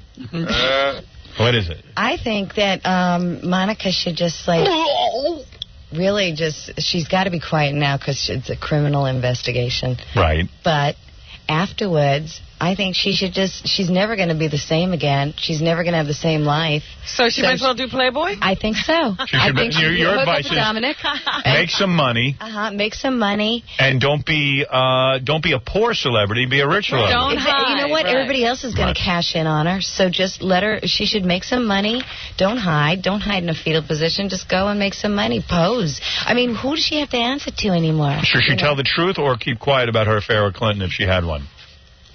Well, I'm not sure. I'll tell you what she should do. What? She should say she had the affair because then she'll be worth more money. Well, obviously everybody believes she had the affair. Right. She's just not going to admit that. But she has to go in front of Ken Starr, doesn't she? Yes, she has to go before this grand jury. Right. But she can't. What will happen is if she says that Clinton lied or asked her to lie, then there's problems. But other than that, that's she just had apparently sex. what she doesn't want to say. Right. What she wants to. She wants to say she had sex, but she Right. doesn't want to say she lied. Andy, you're on the air. Hey, Howard. Yeah. I think, did it taste like a cool cigarette, that reefer? I don't know. No, I don't know. Because if it was, it might have been angel dust. I would never. I think I had angel dust. I tell you one time. I don't know. People in the SH word. You guys are making me hit the bleeper every minute. Go Listen, I smoked that one time. Yeah. And I was hanging out in the park with my friends. It was about 10 o'clock at night. Right. I took about 3 hits of it. I was on that park bench For the rest of the night? like 2 o'clock the next Dude, afternoon. I believe you're right. I think that happened to me once. It tastes and like a cool cigarette. I was hallucinating. I'm telling you, man, and this it was took not me a normal. long, Were you long hallucinating? time. Yes. No. I was tripping. I was like, you saw me at the table. I couldn't even open my eyes. And you know what happens? I was like out. You know what happens? You get stuck, what they call getting stuck. Yeah. Right, you can't move. When you can't get up, you have to sit there. I was frozen. You try to speak. The words are in your head, but your I mouth smoked won't make the Jessica- words makes right. any sense. Jessica, angel dust. No, I never did that to you. That was angel dust. You gave me bad pot.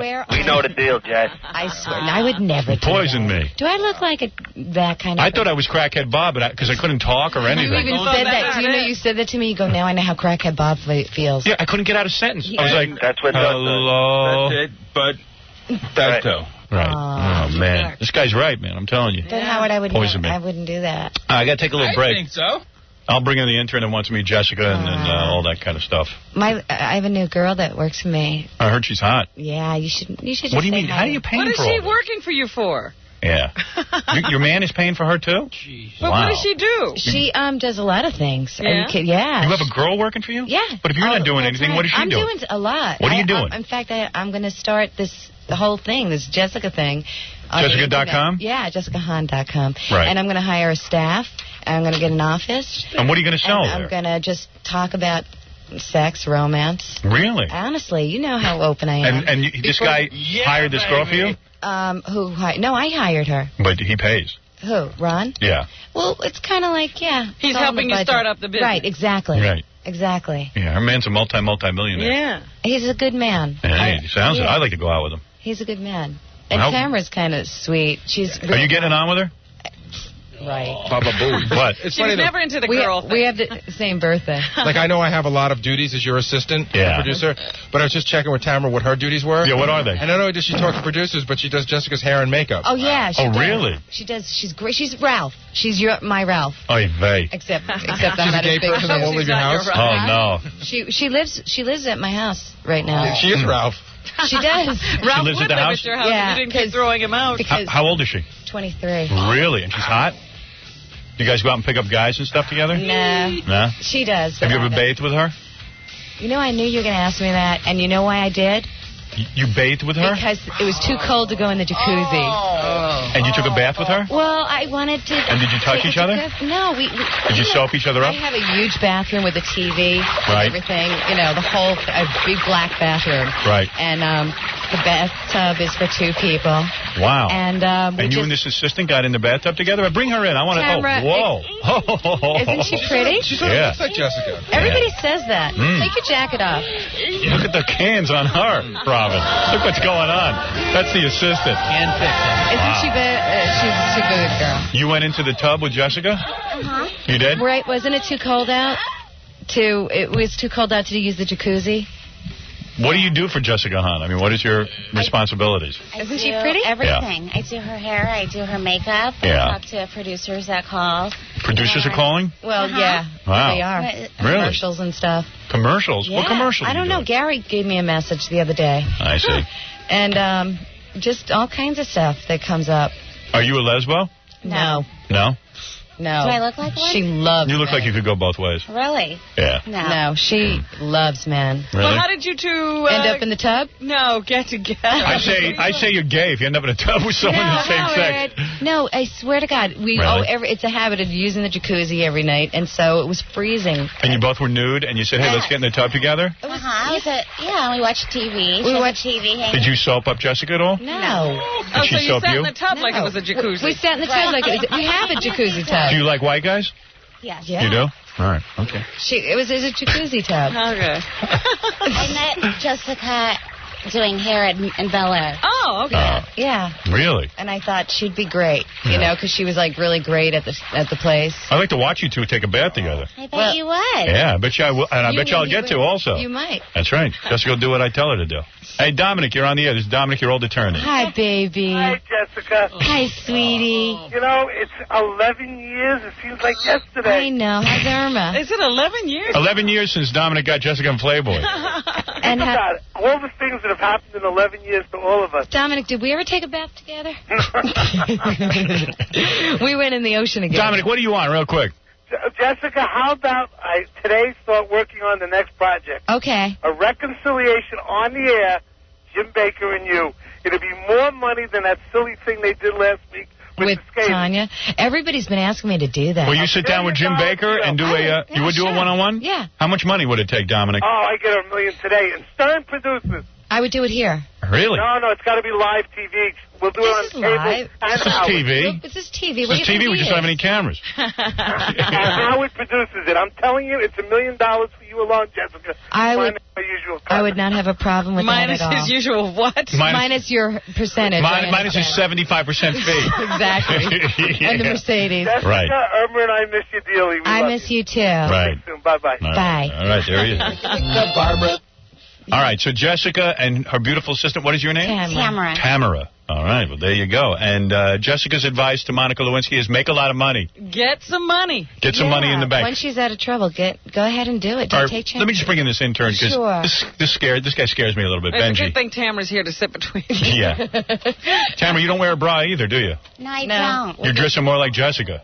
No. She dresses I her always- own little. yeah. She has her own. Are you going to get implants like Jessica? I would like to one day. You would? Yes. All right, I'm sure Jessica can help you with that.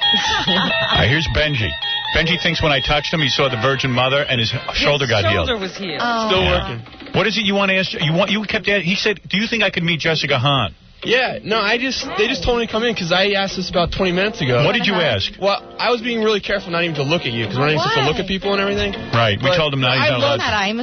I'm just a huge Sam Kinison fan. Oh, And me I know, too. I know you guys were married for a while. And Married, yeah, okay. Yeah.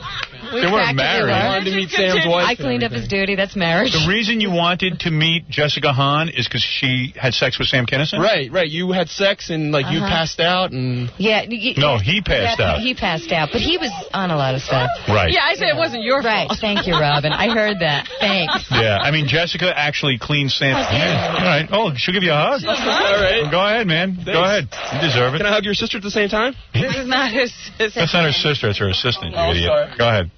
Oh, look at that. Wow. I still smell Sam on you. You did? Yeah, she didn't take that many No, baths. seriously, thanks a lot. Wow. All Thanks, right. Howard. You made another dream come true. All right, Benji. Take care. Take those headphones off before you strangle yourself. What is that? I haven't hugged you. Oh, don't worry. You'll get a hug, honey. You'll be up on that console naked. All right, listen, I got to take a quick break. When we come back, we got to get to news. We got a whole bunch of stuff to do, actually. We're doing a press conference. Oh, I got to do the press conference. Jessica, thanks for coming in today. This was great. Baba Booey. I got a press conference. I forgot all about that. Baba Booey. All right, I got to go prepare. I'll go prepare for my Have you press finished conference. your opening statement? No. I haven't Hello, started my it. name is Shafi Karim. I am from Astoria, New York. No, I am from Bangladesh. I am a New York City taxi driver. Yeah, I can sing our national song. Amar Sonar Bangla. I pray to Allah every day for Howard Stern to make me laugh. I love Howard Stern.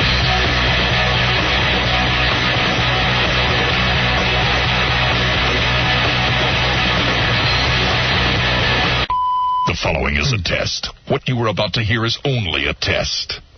The preceding was only a test. Thank you.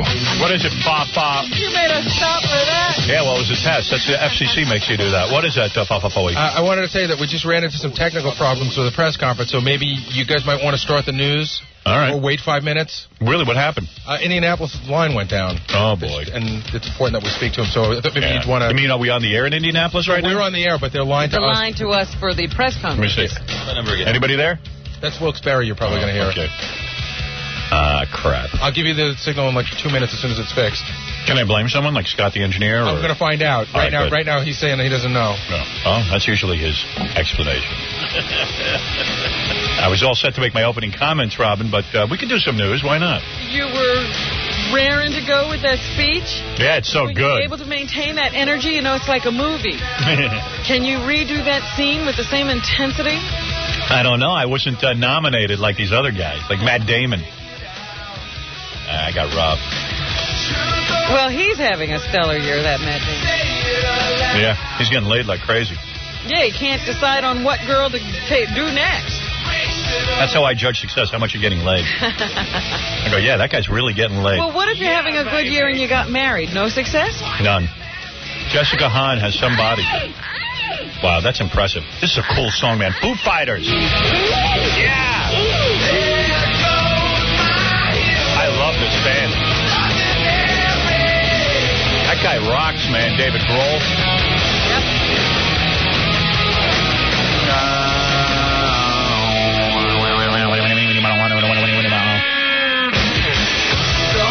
Whole album's good. What? Get this album. Oh, yeah, you should get it. You would love every song on this. You got the whole album there, Fred, or just that song? Yeah, play some tracks. Yeah, Bowie, sample. David Bowie just sent me, as a gift, live from the Philadelphia Spectrum, the actual album that I bought 20 years ago. That Allison bought for you. Yeah, and he autographed it. Well, I told you really touched him with that story. Evidently. And then he sent me his whole catalog on CD, which I love. I love Ziggy Stardust. Bring me in Ziggy Stardust, Bowie. I mean, Baba Bowie. Baba Bowie. Baba Bowie. Yeah, whatever. Are we listening to Foo Fighters here? Yeah, no, go to some of the more rockin' tracks. Oh, there we go. Okay.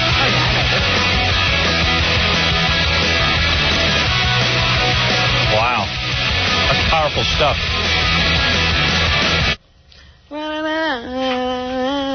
What happened? Oh, what are you doing? You delayed? Oh, that was cool. Nice.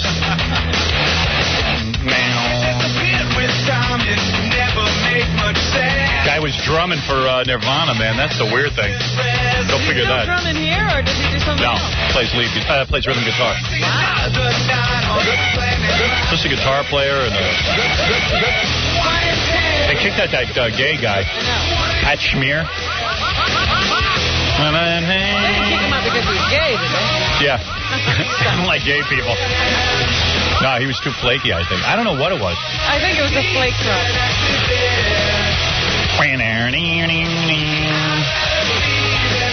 Darren, you're on the air. Hey, Howard, what's up? Hey, man. Hey, I got a question for you in your movie. Go ahead. What famous sitcom star's wife is in the movie? Kelsey Grammer's wife. Oh, good one. You got it, man. That's very cool. I was good thinking one. old. That was the scene where Baba Booey is introducing. She's a girl in a bikini, and we ask her to take her top off, and she won't. Definitely, yeah. That's Kelsey Grammer's wife. Here, I'll ask you a question. You ask me a question, all right. All right, you ready? What city did this scene occur in? Okay, you ready? This is from Private Parts. Okay. As long as we're playing Private Parts trivia. Hey, the Duke of Rock's getting ready to walk, but I want you to stick around because we got a brand new morning man. Look, Big Bird to me. Coming next on W4106 FM. I know. What's happening, man? Come on in, Big Bird. How you doing, man? Good to see you. Big How's Bird. things? What's that? You're going to do what?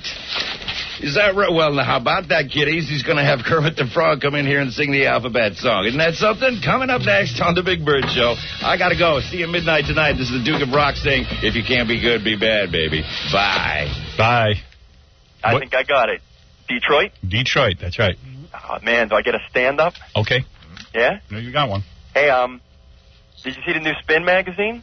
Yeah. With Manson giving his talk about the premiere? Yep. That's cool. I was there, man. What did he say? Marilyn will be in here later this week. Yeah, that's cool. Yeah. Yeah, I got pictures with Robin and John and everybody. Manson, everybody. Jenna Jameson. He's had a good spot. Marilyn Manson was talking in Spin Magazine about how he went to the premiere and he hooked up with Jenna Jameson. Yeah. It's pretty cool. Yeah, it's a great thing, man. Yeah, all right. You win a Private Parts movie theater lobby stand-up. Thanks, man. Courtesy Have of... you been with her? No. Courtesy of Warner Brothers Records. Thanks a lot.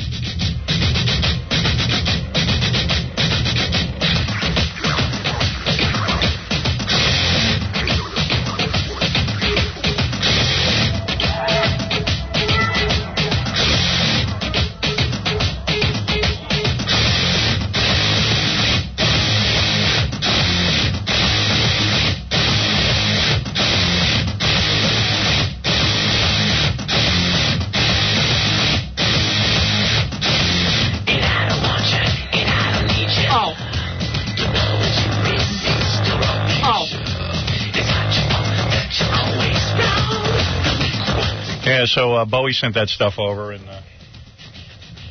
this is why I dig Bowie. This right here. Right there. Just that part. Oh, yeah. Like that. Oh, yeah. It always freaked me out because he'd be all dressed like a chick or some kind of alien, all dressed up, man, all weirded out. I couldn't decide. Is that female clothing or space clothing? It was androgyny, baby. Ziggy played guitar, jamming good with Weird and Gilly and the spiders from Mars. Again, I don't know what he was singing about. You should start listening to the words. You're like, what am I doing? I never knew what he was up to. But I would listen to this. It was even hard to identify with it. But it just was cool because it was so out there. But maybe became the special man. I would listen to this stuff in college and think I was freaky. I know. Yeah. Really sang. Screwed up eyes and screwed down hairdo, like some cat from Japan. He could lick 'em by smiling. He could leave and say hi.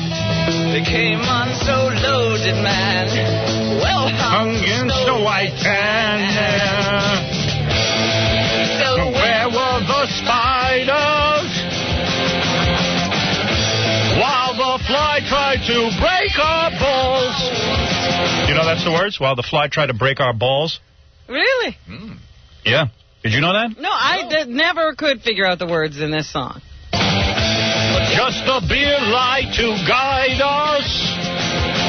So we bitched about his fans and we crush his sweet hands.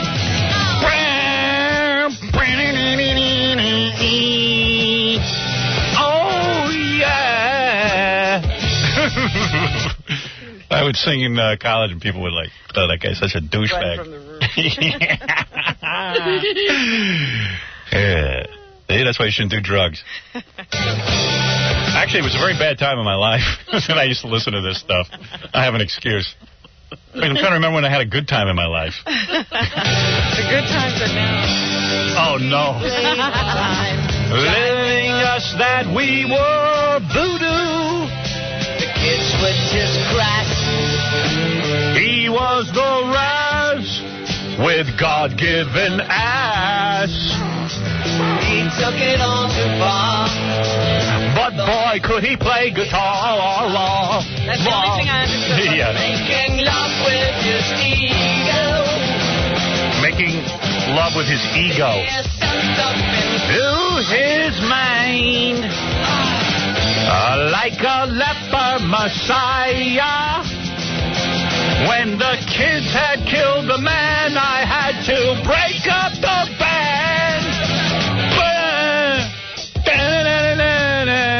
Kiss man took us around.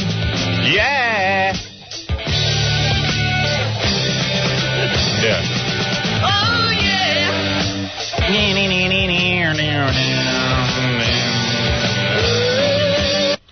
Yeah, John reminds me that it was live at the Tower, not the Spectrum, but I don't know anything about Philadelphia, so I wouldn't know. It was live somewhere in Philadelphia. Not that, but the album I had. I hope they're working on this Indianapolis deal because He said 5 minutes. you're going to have to hear me sing more Bowie. The Dillio. The Dillio, bro. Yo. So we're going to do this in about a minute and a half. Yeah. And Indianapolis is unfortunately going to have to do it over the phone. They had problems with their ISDN line. Oh, come They had us for a while, and then they don't. Oh, Scott, you going to give me an update? You got to do it over the phone. Shut up. I'm not doing anything over the phone. It's going to sound like crap. I'll let you know when everybody's ready. All right. I mean, we have no, you know what the problem is that everyone's there already. All the press. We have no choice. All right.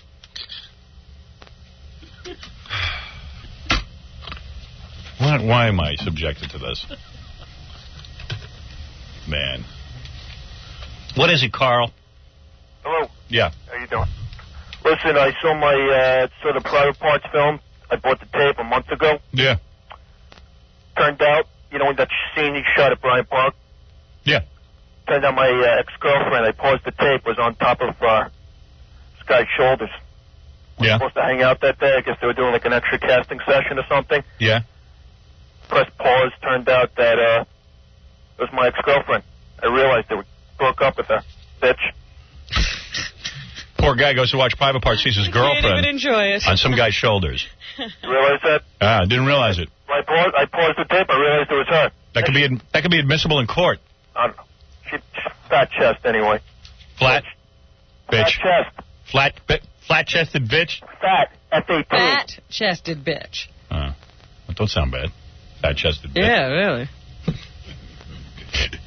A lot of angry guys out there. All guys are angry. Is there? Yeah. An angry guy is redundant. Yeah, just guy means angry. Oh, man. Hey, let's do some news or something. I don't know. All right. I mean, because, what do you think? Should I take a break? A minute and a half, but, you know, that's Gary time. Yeah, I know. Want to take a break? Howard, there's a note up. It's ready to go. Oh, he just put it up this second. Okay. All right. How do I do this? Baba Booey. Baba Booey. Bring up the phone line. I know what to do. Shut up. You annoy me. Baba Booey. I'm now addressing Indianapolis and Wilkes-Barre. Wilkes-Barre, we've been on, I don't know, a couple of months, under a year, something like that. Yeah, it's not been long. Yeah. Greeting Wilkes-Barre and Indianapolis. Can everybody hear? Everybody hearing us? Yes, we can hear you. Oh, that's wonderful. Good. I tell you, man, we got to get a budget on this show. We have 2 tin cans attached by a string. Yeah. Greetings. Welcome to the radio network that is spreading faster than a White House intern. Yes, today you are witnessing greatness. I am a master of communications, radio, television, books, films. Nothing is beyond my grasp. Excuse me 1 second because my bungholio itches and I have to drop trow and scratch. Okay, that's better. All right, that feels much better now, Robin. I better wash my hand. I come to your town as welcome as the Domino's pizza delivery man at Rosie O'Donnell's house. All of your town wanted me, and now I am here. You should smell my finger right now. I am so good. If you're not Your nose is close to the radio. Keep your nose close to the radio. Maybe you'll smell some of my incredible itch. I am so good. If you are not familiar with me, I challenge all of you to try and listen to me for 30 days and see if I'm not the most remarkable thing since Pamela Lee's phony chest. I will bring you much laughter, much fart humor, tickling panties, and fart humor. Did I say that already, Robin? Yes, you like fart humor. All right. Robin, as you know, I came to New York in 1982 with a suitcase full of dreams and dick jokes. Now all of those time-tested... I wondered what you were carrying. Thank you. But you always ask me what was in my bag. Now those time-tested dick jokes are in your town on a local radio station. And I congratulate you. Let me tell you a bit about myself. I have a large nose and a minuscule penis. Which doesn't matter because I don't get laid all that much anyway. So it would go to waste if I had a big one. Anyway, since I never had sex and since I was never that attractive, while I was miserable, I was busy working on my craft day in and day out. And now here I am today, on to new markets, conquering all kinds of cities. Every time we start in a new market, we gather you press people together for one of those things, you know, press conference, and you write that my show won't work in your city. And in 6 months, you eat your words like Chris Farley ate everything within 3 blocks. Why not write an article that says Howard Stern has become #1 here in Indianapolis, and you could save your time for later. Anyway, let me just say to you, I am thrilled to be on the air in your fine city. You are my friends. You are my listeners. You are people of the press. I really need no introduction because my hit movie Private Parts is currently gumming up your television on HBO. My E-television show is blasting at you nightly. I've got the Canadian government in love with me now. I am here. My radio show includes my lovely partner, Robin Quivers, a woman with more style and brains and breasts than the entire Rockettes put together. I have a bumbling group of addicts and misfits that would have made wonderful Titanic passengers had they been alive during that era. And now I am ready for stupid, lame, annoying questions. Thank you. Thank you, wonderful. I don't even think anybody's left. I think you're gone. Indianapolis, are you there? Hello? It's not working out well. You guys there in Indianapolis? I can't hear him. I tell you, you ran him from the room. I got the phone up. I don't hear him. Hello? You guys there in Wilkes-Barre? Barry? Yeah, we're here in Wilkes-Barre. Anybody got a question? Yeah, we can. We've got Terrence McNulty here from the Aquinas who's got a question. Aquinas, a big newspaper? It's a university paper. Oh, yeah. Great. Why waste time? No, we're saving the vest for last. All right. Let's go to the Aquinas in Wilkes-Barre. Go ahead. Actually, Howard, you're nice to speak to you, by the way. You too. You were talking about your movie before. How it's always on HBO. Well, now it is. It just started on HBO 2 nights ago. Earlier in the year, it was on our campus movie station like once every 4 hours. It was crazy. Really? But, how do they do that? Yeah, I have no idea. Don't even know about that stuff. Yeah, we don't know what's going on. Anyways, I got a couple questions for you. If somebody can help me out in Indianapolis while I'm killing time with Wilkes-Barre, I'd appreciate it. We can't hear them at all. Okay. Go ahead. All right, northeastern Pennsylvania is a pretty conservative area overall, so how would you respond to critics here who would say that your show is too shocking? Now Indianapolis is talking. I know. This is a disaster. It really is. It's a just goddamn disaster. I'm sorry, can you answer that question again? We hear you, Indianapolis. Now be quiet. Yeah, be quiet. Okay. All right. Northeastern Pennsylvania is a pretty conservative area, so we were wondering how you'd respond to critics who would say that your show is too shocking. Well, that's absurd. There is, this is a global village, Marshall McLuhan said. There's so many people out there who crave this kind of entertainment, but they're told over and over again they live in a conservative community. There is no community that is too conservative for this show. All right. I've yet to meet them. Even the Amish can handle this show. Do you ever fear losing your audience? I do right now at this press conference, yeah. How come the bigger we get, the worse these press conferences get? I don't get it. They used to all go so well. I don't know. Technically, I can't get it done. But go ahead, yes. We've been waiting here since like 8:30 in the morning for you, you know? Yeah, I apologize. We were busy asking Jessica Hahn about douching products. No, we had a little technical problem. I'm sorry. That's all right. So how do you think it is that you can offend so many people and still be so popular? Because I'm sure the people in this I don't area think I offend that many people. I think that people love good entertainment. I think people enjoy a radio show that speaks the truth, that isn't afraid to be politically incorrect. I think that a show that is open to any kind of free expression is a novelty and is truly refreshing. So people love it, and that's why they're so attracted to it, obviously. Is there anything you'd like to say to the university community in northeastern Pennsylvania? Not really. Hadn't even thought about it. Let's go to Indianapolis on the telephone, unfortunately. Hello? Guys? Now we can't hear them again. What are they doing? What are they doing? Howard, this is all on their end. I know. They're just, I don't know what to say. I have a feeling we're on a very low-budget station in Indianapolis. They can't get a lot of things done. Well, it was working until about 10 minutes before the press conference, and everything went dead, and this is what we're dealing with. All right. Well, the phone connection doesn't seem to work, so maybe I got to give up. I think you might have to. Yeah, all right. Wilkes-Barre, go ahead. Okay, we've got Rich Treese here from the Times Leader. Okay. Good morning, Howard. Morning. You've always advocated that parents kind of make sure you listen to the kids and make sure their kids don't listen to the show if they think they're too young. Now that your oldest daughter's a teenager, when is she going to start listening? Never. My children will never listen to my program. Not even as adults. Well, no. They're not sophisticated enough. Look at their father. He's too immature. I'll tell you the truth. My children do listen. My wife allows them to listen occasionally.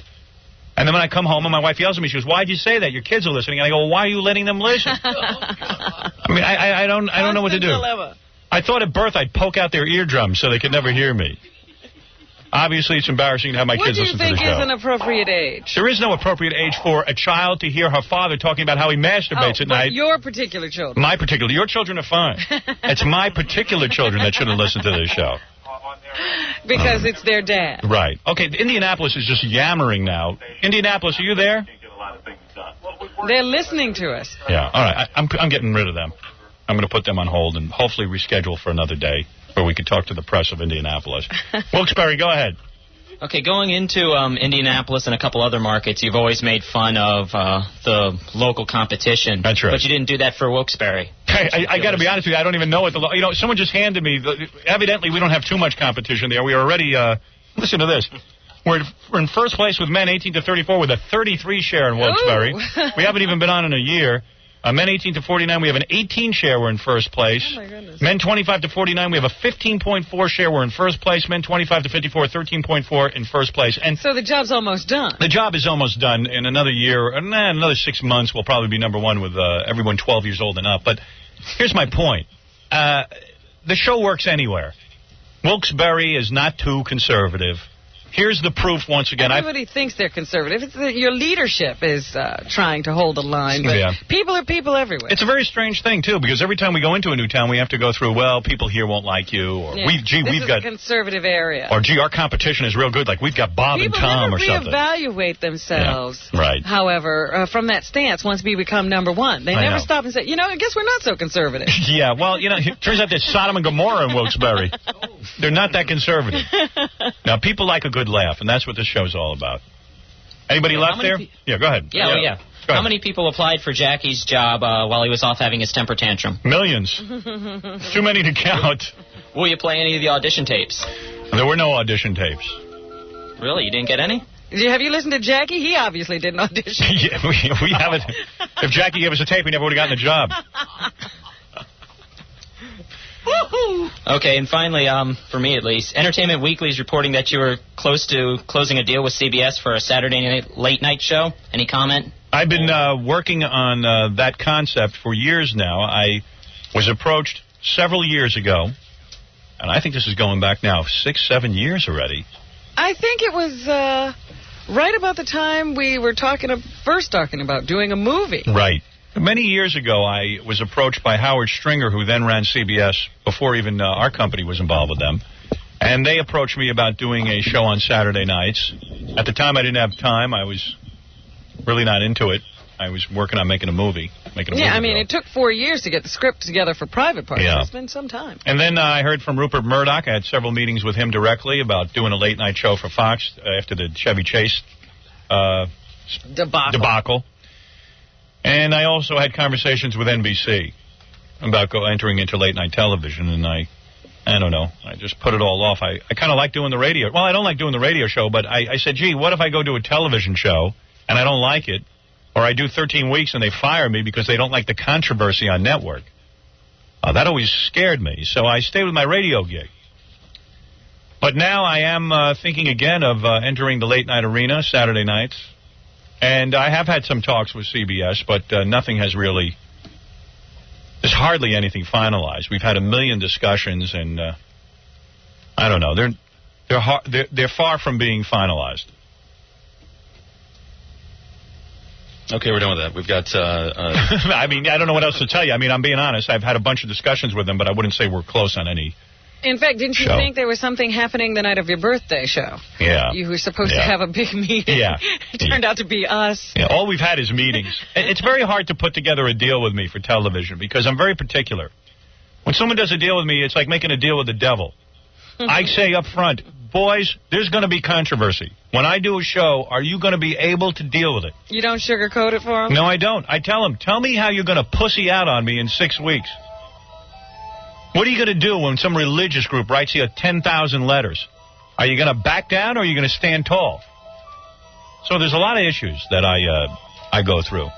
I want to know that people are really on the team to win. But I would like to do a late-night show. I'd like to kick Saturday Night Live's ass. Saturday Night Live is run by tired old men.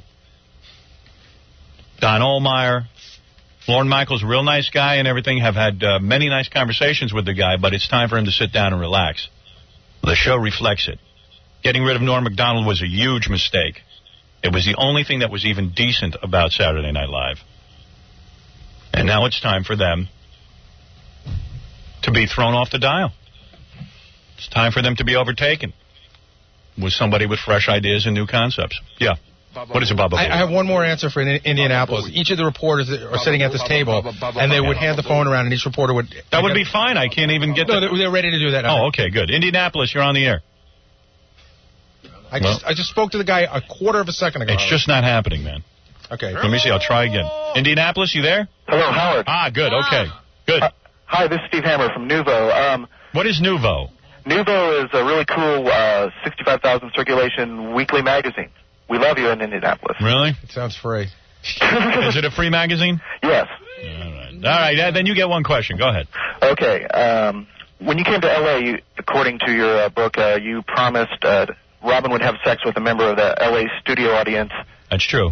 If you guys got to number one. Yes, I did promise that. It's a promise. Is this a gay magazine? No. Okay. Are you effeminate? No. You're all man? Yeah. You like women? Definitely. All right, you didn't sound like you did. All right, Go ahead. That's all I just want to know. All right. I don't mean anything to... It's not an insult. Okay. Nothing wrong with sounding gay. All right. Thank you. The guy said he's straight. I wouldn't care if he was gay. Go ahead. Yes. No big deal. I think the phone is breaking up again. Here we go again. Indianapolis, go ahead. They don't even have a phone. Don't pass the phone around. Everybody come to the phone. I think they got a phone with the cord that's bad. Yeah, the phone's... Sorry. Go ahead.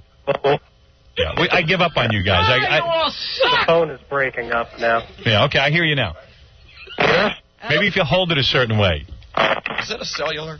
Are you on a cellular phone, sir? How would we know? This is what you say. This is a regular. This Indianapolis station must really be in the toilet. I gotta go to Indianapolis now just to see. You know what? You know what must happen? Most stations that hire us are very desperate. Yeah. And you could see that even like the engineering department there is completely These whacked. are like the stations we started out on. Yeah. Wilkes-Barre's a smaller market, and they got their equipment working. Seems to be breaking up. Hi. Hello? Are you there now? Yeah, hi. Hi. Who are you? This is Mark Allen. I'm from the Indianapolis Star and News. Yeah. Hi. This is a real newspaper people pay money for, right? That's exactly right. Okay. Yeah. Good. Pleasure to speak to you. Good to talk to you too. Why don't you give us New York's view of Indianapolis? Boxers free. Well, I hate to say this, but I don't think there is a view of Indianapolis. We don't even know where Indianapolis is. Yeah, I'll be honest with you. I know it's in some place called Indiana, but I The only reason I know where it is because I once lived in Ohio, and it's right next door. Oh, you know where it is? Yeah. I don't think I've ever been there. I knew a girl who worked there once, a disc jockey. She left my station in Detroit. When I went to Washington, she went to Indianapolis. They have the Speedway there. Yeah, I know that. I know Letterman goes down there to see the Indianapolis 500. The racetrack. Why anybody would sit and watch cars go round and round is beyond me. I actually went to the museum once, and you go and you look at cars sitting behind glass. Yeah. I used to think a lot of Letterman until I found out he goes out to that stupid race every year because he wants to see cars go around. Letterman's from here. I know. Do you like the car race? No. Yeah, right? Yeah. I mean, you know, my view is that it's a car race. Yeah, you can see that on the freeway. It's like, you know, I don't know. I don't get it. Another question for you. Do you think Reggie Miller wimped out last week when he refused to take sides? Yeah, because afterwards Reggie said to me, you know, man, you're the man. I know you started it all, and I guess he said that off the air? Yeah, and he just said, you know, gee, I go on their show sometime, Bob and Tom and all that. I said, well, dude, who's better? He goes, well, there's no doubt you're better. He goes, but I felt funny dissing those guys because I know them. I said, well, hey, you know, whatever. Whatever, Reg. Get out of here. Okay, I'll pass the phone. All right, thanks. Nice talking to you. Careful with Howard. Yeah. Hey, I didn't hear what you were just talking about, but I have talked about They can't hear the answers. This ain't going real well. real late here, but were you guys talking about people from Indiana that you've encountered, like Michael Jackson and David Letterman? I know Dave real well. We speak, and that's, you know, he's the only guy I know from... Well, you met Michael Jackson. Yeah. I met with Michael Jackson. That's true. And does everybody's face appear to be melting in Indianapolis like his, or is it just him? It's the rain up in Gary, I think. Yeah, we, you know, hey, Indianapolis is cool. I mean, we don't have any problem with it. Part of the United States. Anything that's United States is cool. We'll take it. Yeah, we take it, man. We want to be on there, man. It used to bug me that we weren't on in Indianapolis. It bugs me we're not on in a lot of markets, like St. Louis and things like that. I mean, why shouldn't the people in Indianapolis know who originated all this material? I mean, they've been sitting there thinking that Bob and Tom, some two idiots who have been so greatly influenced by me and owe their careers to me, they're there taking credit for all of my material. And I'm just thrilled to be there and present myself to Indianapolis so they can see what the hell's going on. Yeah. It's a bunch of crap, man. It's like, wow, Bob and Tom, gee whiz. Why don't they admit to their fans who the hell they got all their material from? Do you think they even listen to your show? Oh, please. What guy in radio doesn't listen to my show? I've innovated an entire format. Yeah. There isn't a guy in radio who doesn't listen to me. I know that. That's why I started the syndication business years ago. You listen, you think that was easy? Morning radio was never... First of all, Bob and Tom stole my syndication idea. Of course, they're only in lame markets. My name's Jim Walker, by the way. Hi, Jim. I didn't say that. I mean, do you understand what I'm talking about here? Anything I do in radio becomes the trend. It becomes the thought. Nobody syndicated morning radio. I had to go out and prove that it worked. Yeah. There was never a syndicated morning radio show before mine. They say they're beating you in a couple markets. It's not true. I just got on in Louisville. They said they're beating me in Louisville. I just got on there. Everywhere else, we've kicked their ass. Go look at... You want to do yourself a little research? Yeah. The only place I compete with them is Columbus, Ohio. They're thrown off the air. They're taking them off the air. They can't even get in the market. What do you think the problem is with them? I mean, other than I never heard them. ripping you off. I never heard them. Yeah. I know that there were guys all over the country doing my format and doing my thing. And listen, I'm very popular. Why wouldn't you try to rip me off? Yeah, it's pretty smart. But what is it like, though, to go to bed every night knowing you're stealing somebody's personality and it really has nothing to do with you? It's all about Howard and being a Howard Stern imitator. It's like being an Elvis Presley imitator. Yeah. Imagine devoting your whole life to pretending to be Elvis Presley. Those people don't have a problem, Howard. Yeah. I'm afraid they're sleeping well. Yeah, they probably are, and they've probably convinced themselves that they're some sort of innovators. There's no big deal to it. Everybody rips everybody off according to them. No They offense say to they Indian. do more No song offense. parodies than you do. Oh, they do more song parodies than me. Well, that's probably accurate. Wonderful. You're great. I mean, that's a real reason to... I'll let them have that. I tell you what. So, in other words, I started doing song parodies years ago, but now they do more of them. More. Yeah, that's their selling point. Well, hey, if you want to hear song parodies, you can get a Weird Al Yankovic record. Yeah. Okay, thanks. Thank you. Good morning, Howard. Martha Weaver calling from WRTV, the ABC affiliate here in Indy. Wilkes-Barre, I didn't forget about you. I just want to talk to a couple of people from Indianapolis. Go ahead. Hey, I got to recommend a female dog as per your conversation from yesterday. I'm with you. Definitely much more preferable to see them, even if they do lie on their backs. Well, you agree with me to see a dog's genitals hanging all the time. It's upsetting. Really? Of It is course. not pleasant. It is not pleasant. Most people are disturbed by And it. it looks like the uncomfortable. genitals. Well, who wants to see a dog's nuts? What's wrong with them? It looks uncomfortable for the dog. And it also, uncomfortable it's an for the issue. dog. Like every minute you're thinking about the dog's nuts. So who's tougher, Jessica Hahn with what she did to you, obviously, or Chuck Zito? Chuck Zito is one of the toughest guys I've ever met. But Jessica will take you down. Yeah, she can destroy you too. She obviously did that to you. Yeah. At the end of Private Parts, you maybe it was a premonition. You accept the award for Best Actor.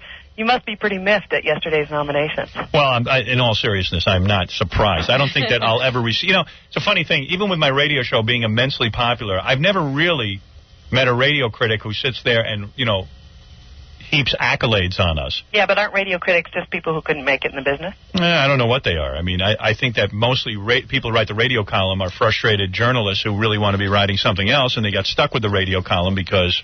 that's all the paper would give them. But the point is, if you're not recognized in this industry, why would you be recognized in any other? Exactly. So I'm not. Listen, the people like what I do. I'm never going to be given a lot of awards. I know that. Yeah, the guy who I know deep down in my heart that my performance in Private Parts was as good as anybody who was nominated as Best Actor. and I know of course, and Pig Vomit's performance was excellent. As supporting. beyond incredible. It was incredible. Comparing Burt Reynolds to Paul Giamatti. To Paul Giamatti is ridiculous. I mean, if there really was an academy that sat down and watched each one of these movies and evaluated people's performances, this guy who played Pig Vomit was incredibly funny and real. Burt Reynolds was Burt Reynolds. Where is Pig Vomit now? Paul? Oh, the real Pig Vomit. No, the real one. We know Down the answer. south somewhere. Down south somewhere. We're not sure exactly where. I think his dad owns some radio stations he's working at. What the deal is. Yeah. We lost touch, and you could see why. Yeah, I mean, it wasn't much touch there. Yeah, he wasn't the guy you'd want to stay in touch with. The guy was more of a prick than I even portrayed in the movie, if you can believe it. It would have been too unbelievable. Yeah. Hey, you sound kind of cute. How old are you? I am 29. Wow. What do you write for a paper? No, I work for the ABC affiliate here in town. TV? Yes. God, you must be cute if you're on TV in Indianapolis. I don't know. Chuck Zito told me not to talk about it. Man, I'd love to meet you. You single? Well, you coming here to town? What are you going to do? Maybe I'll come down there. You guys are number one. When I'm number one, I'm going to get in a bathtub with you. Throw a party. I think you should throw a party downtown like you did in New York. You single? Yes. Are you cute? I don't know. My mom thinks so. Are you wearing a dress today? No. Never. Pants? Yes. Panties? Not telling. Don't get all newswoman-y with me. I got to do it. I bet. How tall are you? I am 5'6". Blonde hair? Yep. Who do you look like? Who do I look like? Yeah. I don't know. I look like me. Do people ever say you look like somebody? Sometimes. Who do they say? It depends. My mom. Sometimes they tell me I look like my dad. Yeah, but I mean, who do you look like that's famous that I know? I don't know. Who do I look like? He's asking who I look like. Oh, she's real bitchy. She must be hot. I am not. No, you are. I'm not. I'm trying not to get in trouble with my news director. You're not going to be in trouble with your news director. He's a jack-off. No, he's not. Believe me, he is. No, he's He's not. frustrated, wants to get the hell out of Indianapolis. Probably wants you, doesn't he? No, I don't think so. No? Nope. Bet everybody wants you. No, I don't think so. There's other people here that want to ask you questions. No, I want to tell you what I do to you when I'm going to meet you. Well, you know what? I It wanna probably won't happen. Oh, it'll happen, baby. What's your name? Are you going to throw a party here in Indianapolis? What's your name? Martha. Martha what? Weaver. Am I ever going to... You think you'll ever make it to New York? I probably will. What cup size are you? I'm not talking about it. What's your bra size? Be honest with me. No. Hey, guys, is she like at least a C? Hey, we're not talking about it. Yell out if she's a C. No. They can't hear you. It's on tape delay, Howard, so you're out of luck. Crap. You sound smart. Hey, but you're going to like this next guy, though, because... Listen to me. Listen to me. What? You sound smart and you sound cute. Thank you. And I bet you're good in the sack. Oh, I don't know. Because you want to get ahead and I can help you. Well, this next guy that wants to talk to you is from You got any Scandalous kids? Quest magazine. You got any kids? No. I have a dog. I have a female dog. We talked about it. You have a boyfriend? Yes, I do. What's he do? He is a photographer for the television station I work at. Loser. He's a big fan of yours. Really? Yes, he is. He supports him. Do you support him? Yes, I do. Do you like soft kisses on your belly? I'm not going to talk about I it. bet you do. I'm not talking about it. How'd you like a man with long hair who has hair like Fabio to just kiss your thighs? No, thanks. Can't do it. You got to talk to this next guy, though. He's from Scandalous Quest magazine. Have you heard of it? You. Have you heard of Scandalous Quest magazine? Did you hear what I said? You love No, a I didn't. challenge, don't you? I want you. Hey, Robin, Come on. can you control this guy at all? Do you wear a Who thong? needs to control him? You're doing fine. I'm You ever- doing fine. Do you ever go to the beach? Yes, And you wear a two-piece or a one-piece? two-piece. You do? Yep, So you got a real flat belly. depends. Man.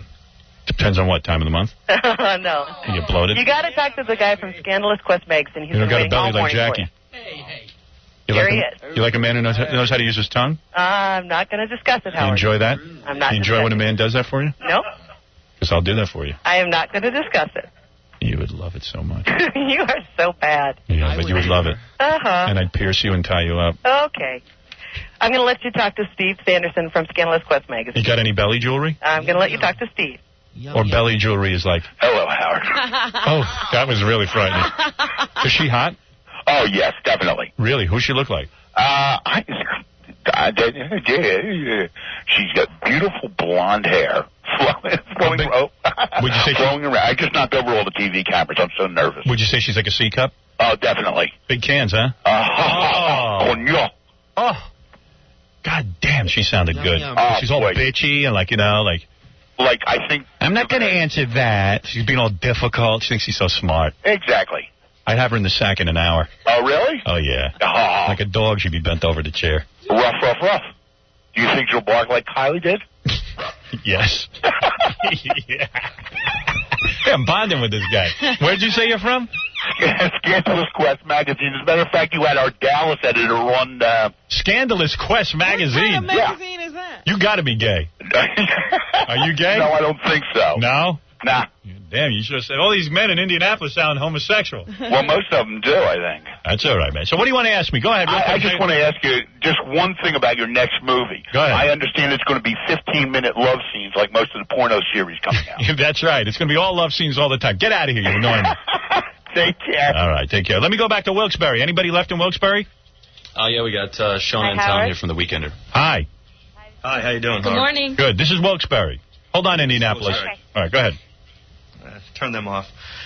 First question, what is your Valentine's Day fantasy? What do you look like? Could be you. Yeah. You never know. I see my love all over you.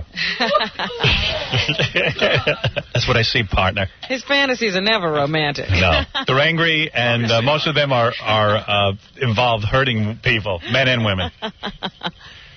I don't have a Valentine's fantasy. I guess it would be just, be single and be with about 25 women. Valentine's Day is not about 25 women. I'd like to make about 25 women my Valentine. Go ahead. What's your blah, blah, blah? Howard? Yes. Hey, I'm Emily Hebert from the Indianapolis Business Journal. All right. That's an important publication. Do people pay for that? Yes, they do. All right. Emily Hebert, everybody. Yeah, that's me. All right, go ahead. So, you seem a little bit defensive about Bob and Tom. I seem a little bit what? Defensive about them. Sensitive? Defensive. Oh, defensive. Well, I'm defensive about every time I go into a new market, and it's a little frustrating for me that I've been on the air all these years, and now I've got to introduce myself as the new guy in town when I basically wrote all their material. It is a little... But they're from here. Who cares where they're from? You mean, so if a guy steals your material because he's from Indianapolis, it's okay? Well, don't you think that in 3 of 6... Let me ask you something. If you wrote an article, and I steal it from you, I actually just copy it, and I don't pay you, yeah, how would you feel? I'd be pretty angry. Well, now join the club. Well, but people can be funny in their own ways. It doesn't mean they're stealing. Well, yeah, that's very true, but in this case, they're stealing. Why? Because... How old are you? 22. All right, well, all I can tell you is I started doing this 20 years ago. Mm-hmm. The kind of radio Bob and Tom are now doing. Uh-huh. And, gee, it's awfully ironic that all the words I use, all the bits I say, everything I do is on the air within a week on their show. But you compete with Bob and Tom in 6 markets. In 3 of those markets, they're beating you. Honey, why do you buy such drivel? I just got on the air in 3 of those markets, and now they're saying that's like what Man Queer in Chicago does. I just kicked Bob and Tom's ass in Columbus and everywhere else that we've been on the air. I'm not saying I Honey, they've never beaten me ever, and they never will. Bob and Tom are like 2 pimples on my ass. They're nothing. Well, I'm sure that I'll pass it on to them, and they'll be glad. Honey, pass it on to anyone you want. Because you know what, man? You're 22 years old. You've been listening to Bob and Tom since you're 7 years old, and you're thinking they're about the wittiest 2 guys on the planet. Hey, I'm not. But now the world is going to change. I'm going to rock their goddamn ass. You understand me? I'm going to rock their goddamn world. I'm going to make it so all of the women that they're with that sit and think that Bob and Tom... I seen pictures of them yesterday, those 2 ugly geeks, the bald-headed jerk-offs, and all the women they're with going around thinking they're brilliant over in Indianapolis are going to now be exposed for the 2 pussy-ass boys that they are. And so that 22-year-old... Yeah, I'm a babe compared to them. I guarantee I could get you in the sack in 5 goddamn minutes if I got a hold of you. What happened to what you said when you first started? You don't do that very much, I don't think, huh? What's that, honey? Get in sack. What? She's talking about references you made in your opening statement. Right. What did she say? She said you don't get in the sack much. You said it in your opening statement. Shut up. He doesn't even I don't know what she's talking about. I'm going to ride a tractor up their colons, honey. What are you going to do for Indianapolis radio? Nothing. F you. What is it, Gary? You want to see what that last babe, Martha Weaver, looks like? Yeah. Just let me get onto your computer. Get on there right there. I'll get a picture up on the web. Let me see. Hold on. Yeah, I'm through talking to this cow. F you. What do you look like? What do you want to... I bet you're not even hot. I know you're not hot. How do you know that? I can tell by the way you talk. What, my voice? What do you do for a living? What publication are you with? The Indianapolis Business Journal. I'm a reporter. Yeah. You're not good looking. Well, we'll let you think that. How tall are you? I'm about 5'6". How big are your cans? I'm probably not going to talk about that with you, Howard. You got a C cup? Or better? Let's move on to something that... Can you wear a thong? Important. Can you wear a thong? Excuse me? Can you wear a thong? Can I? Yeah. I'm sure I'm able. Have you ever been on a beach in a thong? That's probably not something I would choose to do. Are you carrying a load of Jell-O in your ass? Huh? Tell the truth. Be honest with me. I'm probably not going to talk about that. How much do you weigh? I weigh about 120 pounds. Really? Yeah. Maybe you're not so bad. Yeah. Anyway, Howard, I'm going to let you talk to Christina. Yeah, let me talk to a guy for a second. You want to talk to a guy? Yeah, I want to find out what you look like. Oh, okay. All right. Pass the phone to one of them guys. All right, hold on 1 second. That effeminate-sounding guy I just spoke to before. He'll tell me. I don't like her. Hey, Howard. Hey, how's she look? Pretty good. 1 to 10, give me a number. What's that? Give me a number 1 to 10. Oh, I'd say about a 7, 8. Really? Oh, that good? What's that? That good, huh? Yeah. I think you'd definitely be impressed. Yeah, she's a little bitch, though. She's trying to rile me up. Let me ask you something. I know I was listening to your conversation with her, and are you essentially declaring war on Bob and Tom in Indianapolis? Yeah, I'm declaring a nuclear war. A nuclear war? Yeah, I've got all the weapons. He's Iraq and I'm America. Okay, well, are we going to have a New York-style parade down Meridian hey, wait a in second. Indianapolis? I got a picture of that broad I was just talking to. What's that? I got a picture of Martha Weaver. Oh, do you? Yeah, she ain't bad. No, not at all. She got one of them newswoman hairdos, man. That's right. She got she looks like a newswoman. Look at that, Robin. See her? She got like a helmet head. Yeah. I give her the high hard one. Yeah, I'm sure you would. I sure would. I'm sure a lot of guys would. Hey, this press conference is real good. I'm really making a lot of friends. I don't even know what you're doing. This has nothing Well, no, to we do finally got connected with it. You're arguing with women. Between Bob and Tom and the technical difficulties, are kind of learning how things go in Indianapolis. I didn't like that journalist, that last woman we spoke to. She was being confrontational. Wasn't she? Which one? The 22-year-old who thinks she knows everything. She was being conversational? She hasn't even lived yet. She was being confrontational with me. I'm wise to her ass. I'm not going to put up with that crap. I've been at this too long. Well, I think you're going to find a lot of people like that in Indianapolis. Probably on her period. Ask her if she's on her period. Go ahead, man. Ask her if she's on her period. Right. I don't think she's talking to you anymore, Howard. Yeah. Put her on the phone. Just a sec. Hey, Howard. Why you got to be such a nasty bitch for? I'm just trying to rile you up here, see what you got. Why don't you just be nice, man? Well, I can be nice, but... You're 22 years old. Yeah, I am. You haven't done a damn thing yet. How do you know? Because I know. 22, that's pretty, You think long you've done time something. You haven't around. done anything yet. I've gone to college. Yeah. Yeah. Big deal. What college? Did you do that? What college did you go to? I went to Miami University. Oh, 13th grade. Yeah, I bet you got a good tan there.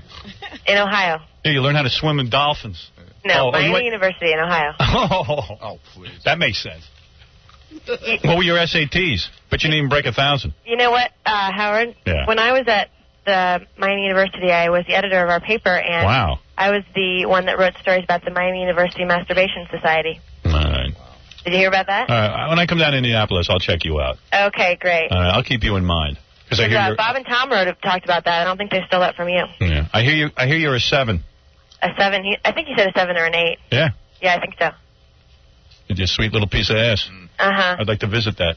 Great. Yeah. Well, why don't you just keep dreaming about me, honey. What? Keep dreaming about me. Okay. You keep writing for that business journal. Okay, I will. Thank you. All right. I'm going to let you might be an 8, but I knock off 1.5 for the attitude.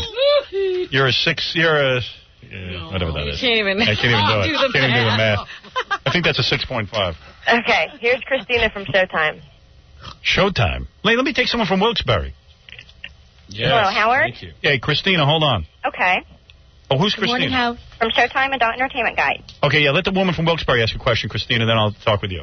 From Wilkes? Okay, thank you. All right. Morning, Howard. Good morning. How are you? Good, how are you? All right. She's very nice, this woman. Quick question. Yes. Boxers, briefs, or commando? I am wearing a very sexy pair of underpants right now. Explain. Yeah, Rob, want to see? Sure. I'd like to show you. I'm wearing Calvin Klein. Black? Yes. And look at these, Robin. They go all the way down. Look. Oh, those are those, like, tank. How do you describe what I'm wearing, Robin? Biker skivvies? Yeah. What do they call biker skivvies? Biker, yeah. Biker skivvies. 1920s bathing suit. It looks like a bathing suit. That's right.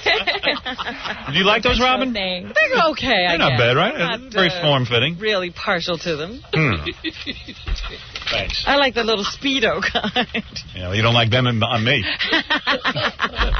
All right, is that the question? That was the only question. Thank you, Howard. Thank you. Yeah, that's non-confrontational. Well, that was nice. Got through that without yelling. Indianapolis, go ahead.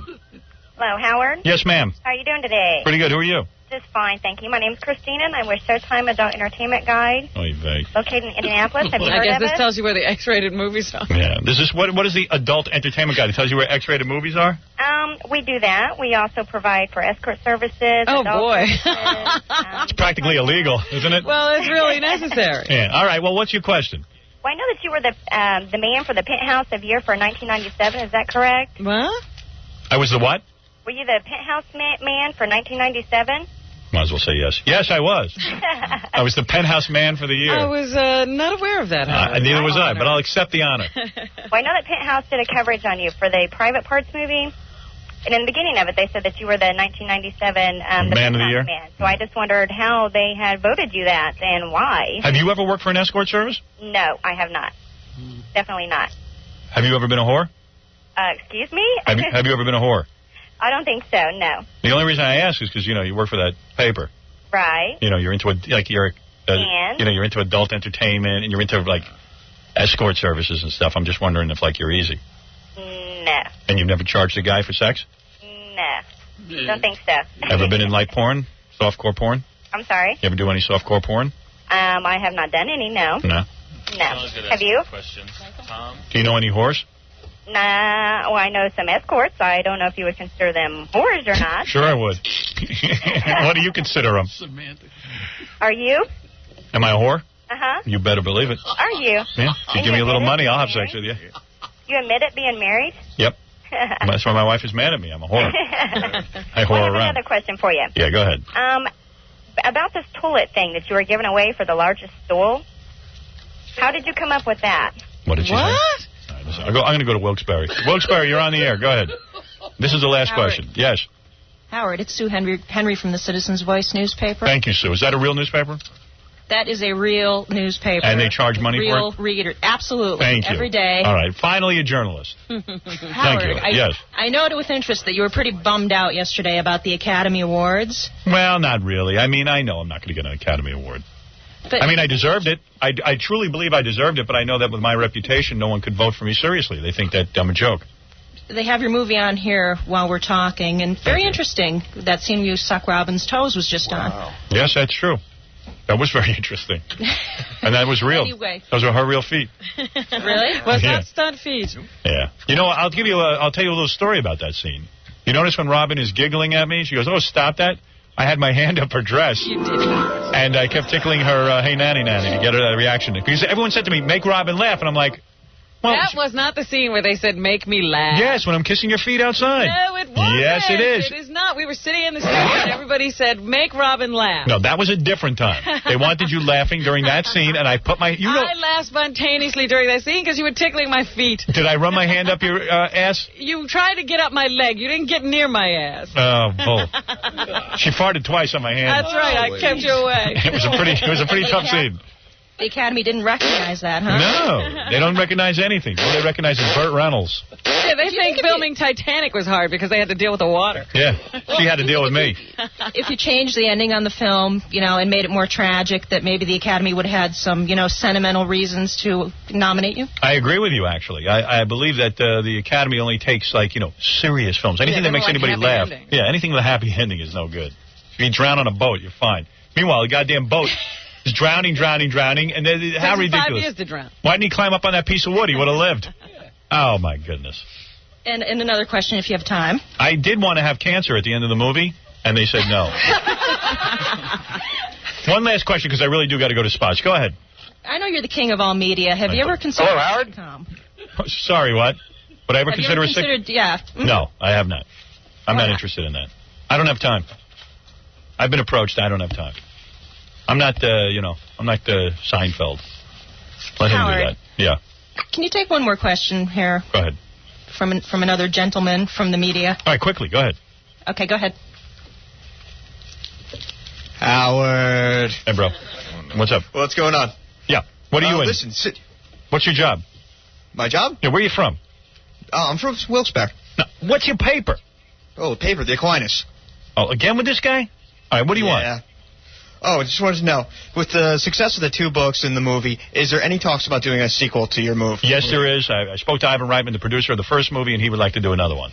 Hey, Indianapolis, you got any last question? Because I got to go. Yeah, Howard, my name's Keith Riley. I'm with the West Side Flyer over on the west side of Indianapolis. Yes. And the question I have for you is, our market area is very conservative, and you'd mentioned before earlier in the show that even in the conservative markets you've been able to climb into a #1 position. That's right. What do you attribute that to? Well, I think we have a lot of talent on this show. Mm-hmm. Everyone but Fred and Jackie. Oh. Just kidding.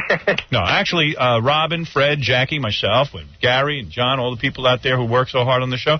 There's a lot of talent that goes into the show. It's a good, solid show. And it's a fun show. People want to have some fun as they're driving to work. Right. That's it. How do you keep the ideas fresh? Where do you get your ideas from? Well, I'll tell you the truth. As long as there's a newspaper and a song in our heart. And an intern in the White House. An intern in the White House will have material. In all seriousness, people are very horny, and this is a sexy show. Are you horny, baby? Are you horny, baby? Thank you so much. With that, I must conclude the press conference, Robin. Yeah, I want to thank all the journalists from Wilkes-Barre and Indianapolis. That's right, both places. Thank you very much. And that concludes our press conference for today.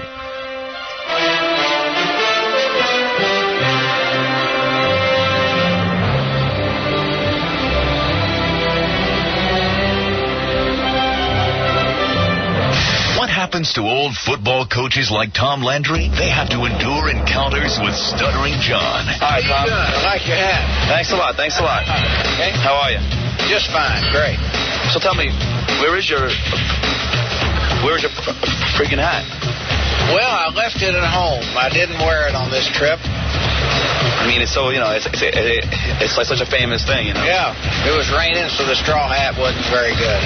Did you ever smell the inside of your hat? No. What are your chances of bringing the Cowboys to a Super Bowl? Well, I tell you, I'm out of it right now. I hope they come back soon. Do you wear a hat when you're making whoopee with your wife? Oh, no. Not at all. Did you ever put your hat on backwards? Probably not. Did anyone ever try to knock your hat off your head? Well, they tried to steal it on the way out. Does the hat ever fall off in your sleep? I don't usually wear it on a sleeping. Does your wife wear a hat? No, she doesn't. Do you wear a chin strap under that hat when it's windy? It would help, but I don't. Can I wear your hat? But I guess you don't have it here, right? I don't have it, so you can't wear it. All right, you got it on. I know. Hey, great. You want to wear mine? No, thanks. All right, Tom. All right, Tom. Thanks a lot. I appreciate it. Hats off to you, Tom, and Stuttering John. It's the Howard Stern Show. You're listening Stand by for action. to the Howard Stern. Would you mind saying that again? The Howard Stern Show. What else is in the news? Well, it was a big day on Wall Street yesterday. The Dow Jones has surged back to its record-setting ways. They broke 8,300 yesterday before closing at 8,295. And Larry Wachtel, who is from Prudential Securities, says U.S. markets seem almost untouchable, Howard. Wow. That's why people like President Clinton. What's the guy's name? Larry Wachtel. I got tape? Yep. Number 5. Yeah, okay. There is nothing really here that threatens him. I mean, you might say Iraq, you might say the situation in Washington, but the basic meat and potatoes that drives the stock market are friendly. Friendly rates, friendly profits, friendly merger mania. Nothing wrong. Right. I'm with Larry. Everything's working. Merger mania, baby. You are correct, sir. Clunk some money down in the stock market and watch it grow. Anyway, let's continue. He's fun to be around. He's an idiot. Hero of we're the idiots. Stupid. He's fun to be around. You got that one, right? Hey, Jackie, get the bill. You get this one. Jackie, you need to go back to work. My money's in transit. Can't you get back on the show? What? No more free dinners? Robin, I'll take $40 for your place. I know, he's charging me, like, I get a one carton of half and half every 2 weeks. That's $20. Everything's $20. $80. Basically paying. We had this kid at NBC. Remember Andy? I used to say, go get me a baked potato. He'd come back, he'd need like $17 for a baked potato. Remember that? The best was he'd always come back. Fred would give him the most money. Fred would get no lunch and no change. I don't know what happened to it.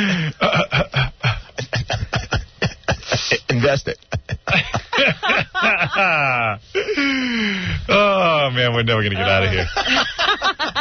We're laughing too much. What is it? Baba I was just saying that intern that you were just talking about. Yeah. He would always end up making some racist comment and blaming it on large black men. Yeah. Well, that was the time he turned the pizza, No. 12-slice pizza into a 6-slice pizza. He would always say those people took his money. Those people ripped him off. And the time he tipped up the pizza and turned it under his arm like a notebook instead of carrying it was so flat, squashed, yeah. all the cheese dripped down to one side. Oh, forget about it. It was a huge black man in the elevator who wouldn't move. That's right. A big black man accosted him. Yeah. And the pizza. Kid was a disaster. What else is in the news, Robert? That's how we support people's education. It's really amazing. That made me laugh so hard I lost all my notes. I'm almost unconscious. All right, the Academy Awards. Right. The Academy Awards were, the nominations were announced yesterday. Right. And Titanic, the big winner with 14 nominations, making it it tied with another film. I forget, some 40 years ago, some other film got 14 nominations. So it's the most in like 40 years for one movie. If it wasn't so late in the show, I'd call my dad and let him rag on the movie. He must be going nuts today. And, of course, people are getting the reaction of those who are nominated. Here is Robert Forster, who was nominated for Best Supporting Actor for his role in Jackie Brown. He was amazed. My ex-wife from New York and my ex-wife from Rochester and a couple of my children, and Quentin called, Lawrence Bender in rapid succession. Guy says he has a complicated life. Yes, well, a whole bunch of ex-wives called him as soon as they heard he might come into some money. Has anybody seen the movie Jackie Brown? I saw it. Was the guy any good in it? I really couldn't say he did anything really incredible. Right. Gloria Stewart, who's the old lady in Titanic. Give me a break. She was nominated for Best Supporting Actress. She didn't even walk in the film. Somebody watch Pig Vomit in my film and tell me he doesn't deserve some sort of supporting actor nomination. Come on. Here's Gloria Stewart. I was sound asleep when I heard, Mommy, Mommy, Mommy. Mommy? Her daughter must be 80. This was an 80-year-old man. Yeah. Made it. My son-in-law woke me up, lifted me out of bed. My daughter saying, Mommy, Mommy, you made it, you made it. Mommy? What kind of acting is that? This woman can't even move. She got to be carried around. Yeah, and she sounds like the woman in Titanic. You know why? Get rid of these two. Robin Williams, of course, was very excited about his Best Supporting Actor nomination for Good Will Hunting. He says screenwriters Matt Damon and Ben Affleck are young and gifted. They're kids, but they're a tad bright from the lovely Mensa School. I mean, I think, that they have the chops, not just as writers, but as actors. They're both extraordinary actors, and they're quite capable. It wasn't like I was going, oh, that was good, nice attempt. They're both very, very good and quite assured of what they do. That's the serious Robin Williams. He's in North Carolina. Yeah. Filming another movie. Yet another movie. Works all the time. Yeah, wow. But that didn't prevent him from being congratulated for his nomination in Hebrew. What? I was told muzzle tov, which is a word you don't hear a lot in North Carolina. Muzzle tov, you all go come down. The whole mishbook is proud of you. Boy. Thank you for everything. All right. I think he was nominated because he didn't do that in Good Will Hunting. Right. He didn't break into Nanu Nanu. Greg Kinnear. No offense to Rob Williams, who I think is a great actor. Uh-huh. I don't believe that was one of his better performances. No offense. I thought it was rather bizarre. Did you buy that performance? It was the same one we saw in Awakening. Yeah. Okay. Go ahead. Greg Kinnear. No. He was also started, nominated. Don't get me started. For Best Supporting This is just, I don't get it. I saw that movie. Helen Hunt, I'm a huge fan of now because I thought she was great. Just spectacular. Yeah. Jack Nicholson is always the best. Greg Kinnear, I know he's playing a homo and he downplayed it, but I don't know. Was that a great performance? Here he describes hearing his name among the Oscar nominees. There is that brief moment when Gina Davis said Greg Kinnear that I thought she was going to look at the camera and say, I'm kidding with you. We all were with you on that. But, I mean, there is that, but overall, it's just kind of mind-boggling and overwhelming and surprising and very emotional. I'm running out of superlatives, actually, on this, on describing what it was like. Yeah. Still never been in a movie that made any money. What? We're thinking about Greg Kinnear? Yeah. Is when we were doing interviews for the, thing the other night, everybody stopped and talked to us like, Robert Duvall and one. Right. But Greg Kinnear blew everybody off. Oh, of course. The whole press line off. Well, he's a big star now. Yeah, but, he was in that Postman movie. That was his movie. And what was that movie again? Dear God. Dear God. Where we worked in a post office. All right, he was also asked who he would thank if he should win. Well, I would have, had I not even been nominated today, I have that list of people that I thank every day when I get up in the morning for this movie. And thanks, Baba Booey. So, sure, I know all the people that I owe a debt of gratitude in this movie, and I'll never forget that. Thank you very much. No matter what. Meanwhile, gets away without naming a name. Right. And Robert Duvall was Bobby Duvall. That's my boy. For his performance in The Apostle in the Best Actor category. Yeah. Bobby. He says he missed hearing his name on TV. Because he has a life. He's not like Greg Kinnear, sit in front of a television set. Well, I had gotten up and I was so punchy from going from coast to coast with all the publicity that and I got dressed to go to the Regis Philbin show. I forgot. And when the phone rang, oh yeah, and it was like, wow, that's really nice. But for a moment there, I was going out the door and had forgotten that you this go, was BD. Today. And then they mentioned that I was nominated, and that was great. Bobby Duvall. Yeah, baby. Oh, buddy. Yeah. The man. Bobby Duvall. I always want to call one of them guys Bobby. Yeah, now you can. And Bobby, how are you, baby? Speaking of Bobbies, Robert De Niro is in France. Bobby De Niro. Working on a movie, and yesterday he found himself in the middle of a big investigation. There's some kind of a prostitution ring in France that they're investigating. In France, prostitution is legal. Yes, that's what I couldn't understand. Prostitution is legal, but pandering is not. What is pandering? I don't know. Could someone look that up and so we can find out exactly what's going on? I know what it is. It's what I do at the end of my live shows. Here, buy a mug and a T-shirt. Buy one, get another one free. And they said that these would-be models and actresses is who the sounds like a sort of Heidi Fleiss kind of a prostitution ring. They would be fixed up on dates with guys who were very wealthy in France and Monaco and Saudi princes and stuff like that. Bobby D, he's no homo. And they said that he was just a minor witness. They're not. Nobody can get any information as to whether he used the service or just knew somebody who might be involved with the service. Bobby D don't need no whore. What? Oh, yeah. Do you want Amy to come in with the dictionary version of pandering? Do you want to know exactly what it says? Baba Booey. All right. Baba Booey. Baba Booey. Baba Booey. Baba Booey. So anyway, they are not saying exactly why he had to be questioned for such a long time. Everybody here's Amy, our beautiful intern. Oh, you're not an intern anymore. You actually work for us. She's an employee. Yes. Yes, I'm lucky. Wow, you really moved up the ladder. Oh, yeah. Yeah, go ahead. This doesn't make sense because it just says a procurer, pimp, one who helps others to satisfy their vices. So in other words, prostitution is legal, but someone is not allowed to pimp. Oh, to pimp. Yeah. Well, wouldn't the woman be pimping herself if she offered her services? No, he would not. So in other words, the guy who was acting as a pimp is what they... The guy who set up the dates. That's right. Bobby D.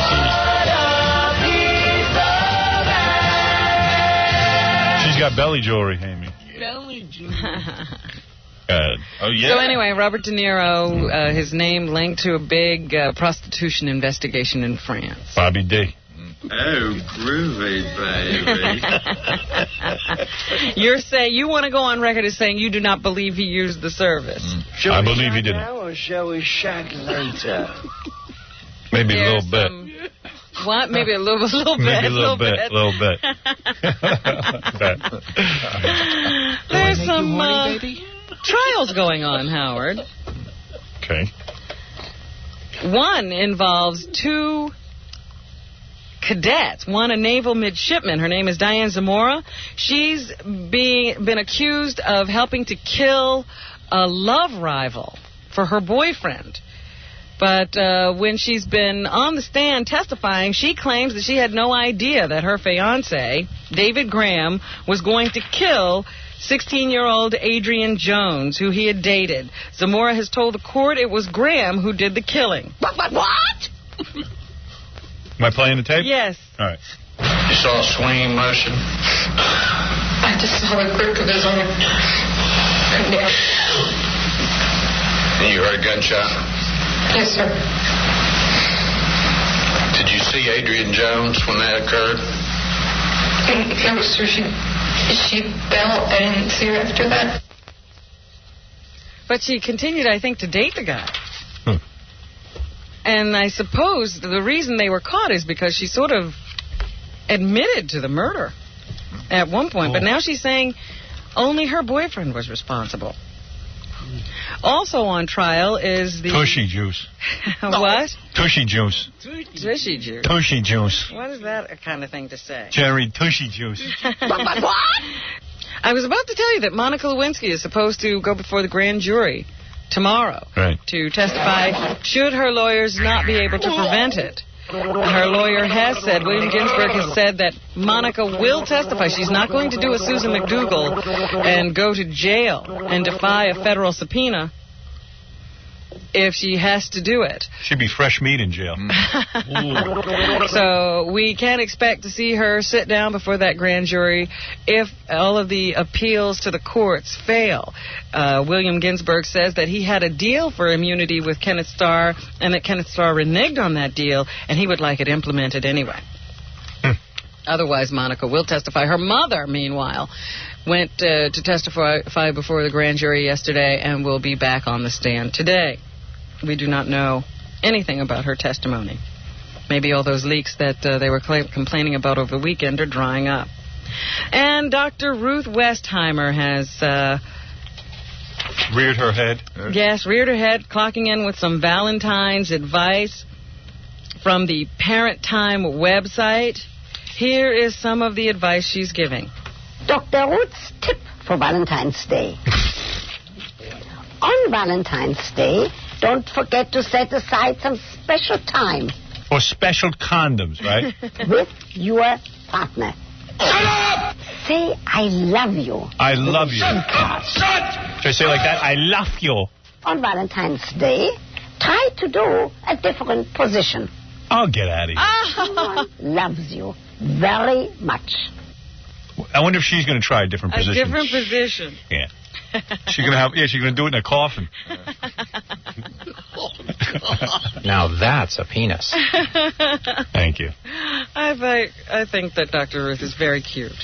Yeah, well, you're a chick, so. I don't have to do her. Yeah. You know, Monica Bluklinski got a Valentine from Clinton. Really? Yep. Said, roses are red, violets are blue. Please eat poison. Good. How are you? Fine, Mother. Good. Yeah. Anyway, Hiller and Diller. Yes. You remember that show? That was the one starring Richard Lewis and Kevin Nealon? No. That didn't do too well. In TV Ticker today, they're saying that it was one of the biggest flops of the season. Big flop. But it's going to get another chance. ABC has announced that the sitcom will be returning to the network's schedule on Friday, March 6th, as part of the fading TGIF Kid lineup. Why don't they give somebody new a chance? Jesus Christ. The show will be airing at 9:30, replacing Teen Angel. Okay. Just telling you what's happening with our friends. Posers. And scathing critique of Norm Macdonald's hosting gig for the ESPY Awards the other night from Michelle Breppy. Oh, I didn't see that. I have that on tape, I think. ESPY Awards? Yeah. They showed that on TV? Well, Michelle didn't like the show. Poor Norm. I'm on a roll. Loser. She says, we suspect emceeing the ESPYs will do for McDonald what the Oscars did for David Letterman. Wow. Who told you that? Except nobody saw the ESPYs. Well, thank goodness, because apparently it wasn't going to help his career, according to Michelle. Right. I'll be the judge of that. Yes, you go and watch it.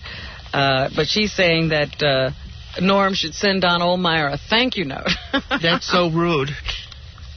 She was not amused. And Frank Sinatra, we're worried once again about old Blue Eyes. You're worried. Because he is checked into the hospital once again. His family is saying that he just went in for some routine testing, but they always say that. Frank Sinatra has not been seen in public since he had a heart attack. Let the guy go already. Almost a year ago, and he is in his 80s. For God's sake. You know, they're keeping him alive. The guy's probably in pain. Well, I will see you in that condition and see if you'll be so ready to go. I'm ready to go now. You change at a moment's notice. If I came over there and offered you a bottle of poison, you wouldn't drink it. I take it from you.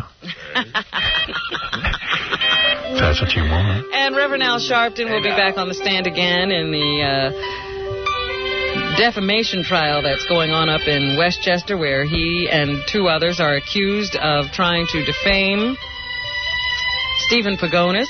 Defame, I want to live forever. The three identified Pagonis, who was 36, as part of a gang of white men accused of raping and mutilating Tawana Brawley. Ah, you all suck! Sharpton is now saying that whenever he spoke harshly and mentioned names, he was speaking as a spokesperson for the family. Wow. You are a liar! That's all he was doing. He's got a better imagination than O.J. He'll be back on the stand again today. That's what's happening. Thank you, Robin. It happens. It happens. Thank you to the Bear in Wilkes-Barre and the Buzzard 93.1 in Indianapolis. And thank you to Jessica Hahn with jessicahahn.com. Thank you to Bobby Duvall. Got the movie Apostle out right now. Good buddy. Go see that Oscar-nominated performance. Maybe. BD checking in with us this morning. Jackie Penthouse Joke Page Martley. JPJPM. What? That's his nickname. Oh. JPJPM. Jackie Penthouse Joke Page Martley. Oh, okay. His two filthy joke CDs, Sergeant Pecker and the Joke Man, are only $12 plus $4 U.S. shipping. Also on cassette, buy two, get one free. Call 1-800-323-KING for Jackie's exciting lineup of products. And his Disgustingly Dirty Joke Book is in all major bookstores coast to coast. Check that out. For information and jokes, visit jokeland.com. I just want to give you some promotion for tomorrow's show, Howard. I wrote the intro to that book. Yes. Won't give out any names, but on tomorrow's show, we will be trying to mend a long-standing Stern feud. With? I'm not going to say. That's a surprise. Oh, I know who it is. Trying to mend? Are we doing that on the phone? Or on the phone. Good. I'm not comfortable looking at him. It's a him. Yeah. I got a feeling I know who it is. Long-standing? Long-standing. All right, well, we'll see. That'll be interesting. Long-standing. And it's a guy. I might patch things up with Fred tomorrow on the show. Hey, don't miss Stuttering John's band appearing at the Birch Hill nightclub in Old Bridge, New Jersey this Friday the 13th. Steve Grill will be hosting. By the way, every time we try to patch up with that guy, it never works. Well, this is going to be different. All right, let's hope. We should bet. We've tried to patch up with him before? Yeah. We're going to go in with a good new attitude. I know who it is. Who? You want me to say? What? You want me to guess? Yeah, go ahead, guess. Chevy Chase. Yeah. Every time we try to patch up with this guy, it doesn't work out. It always works out for the worst. But he's really into patching up this time. Really? That's what he was the last time. No, but this time he's really into it. I could never tell.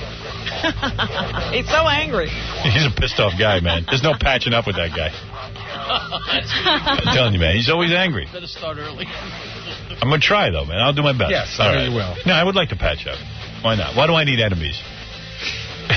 You didn't have any enemies. We have no show. Right. All right, baby. You know what it is. Time to go.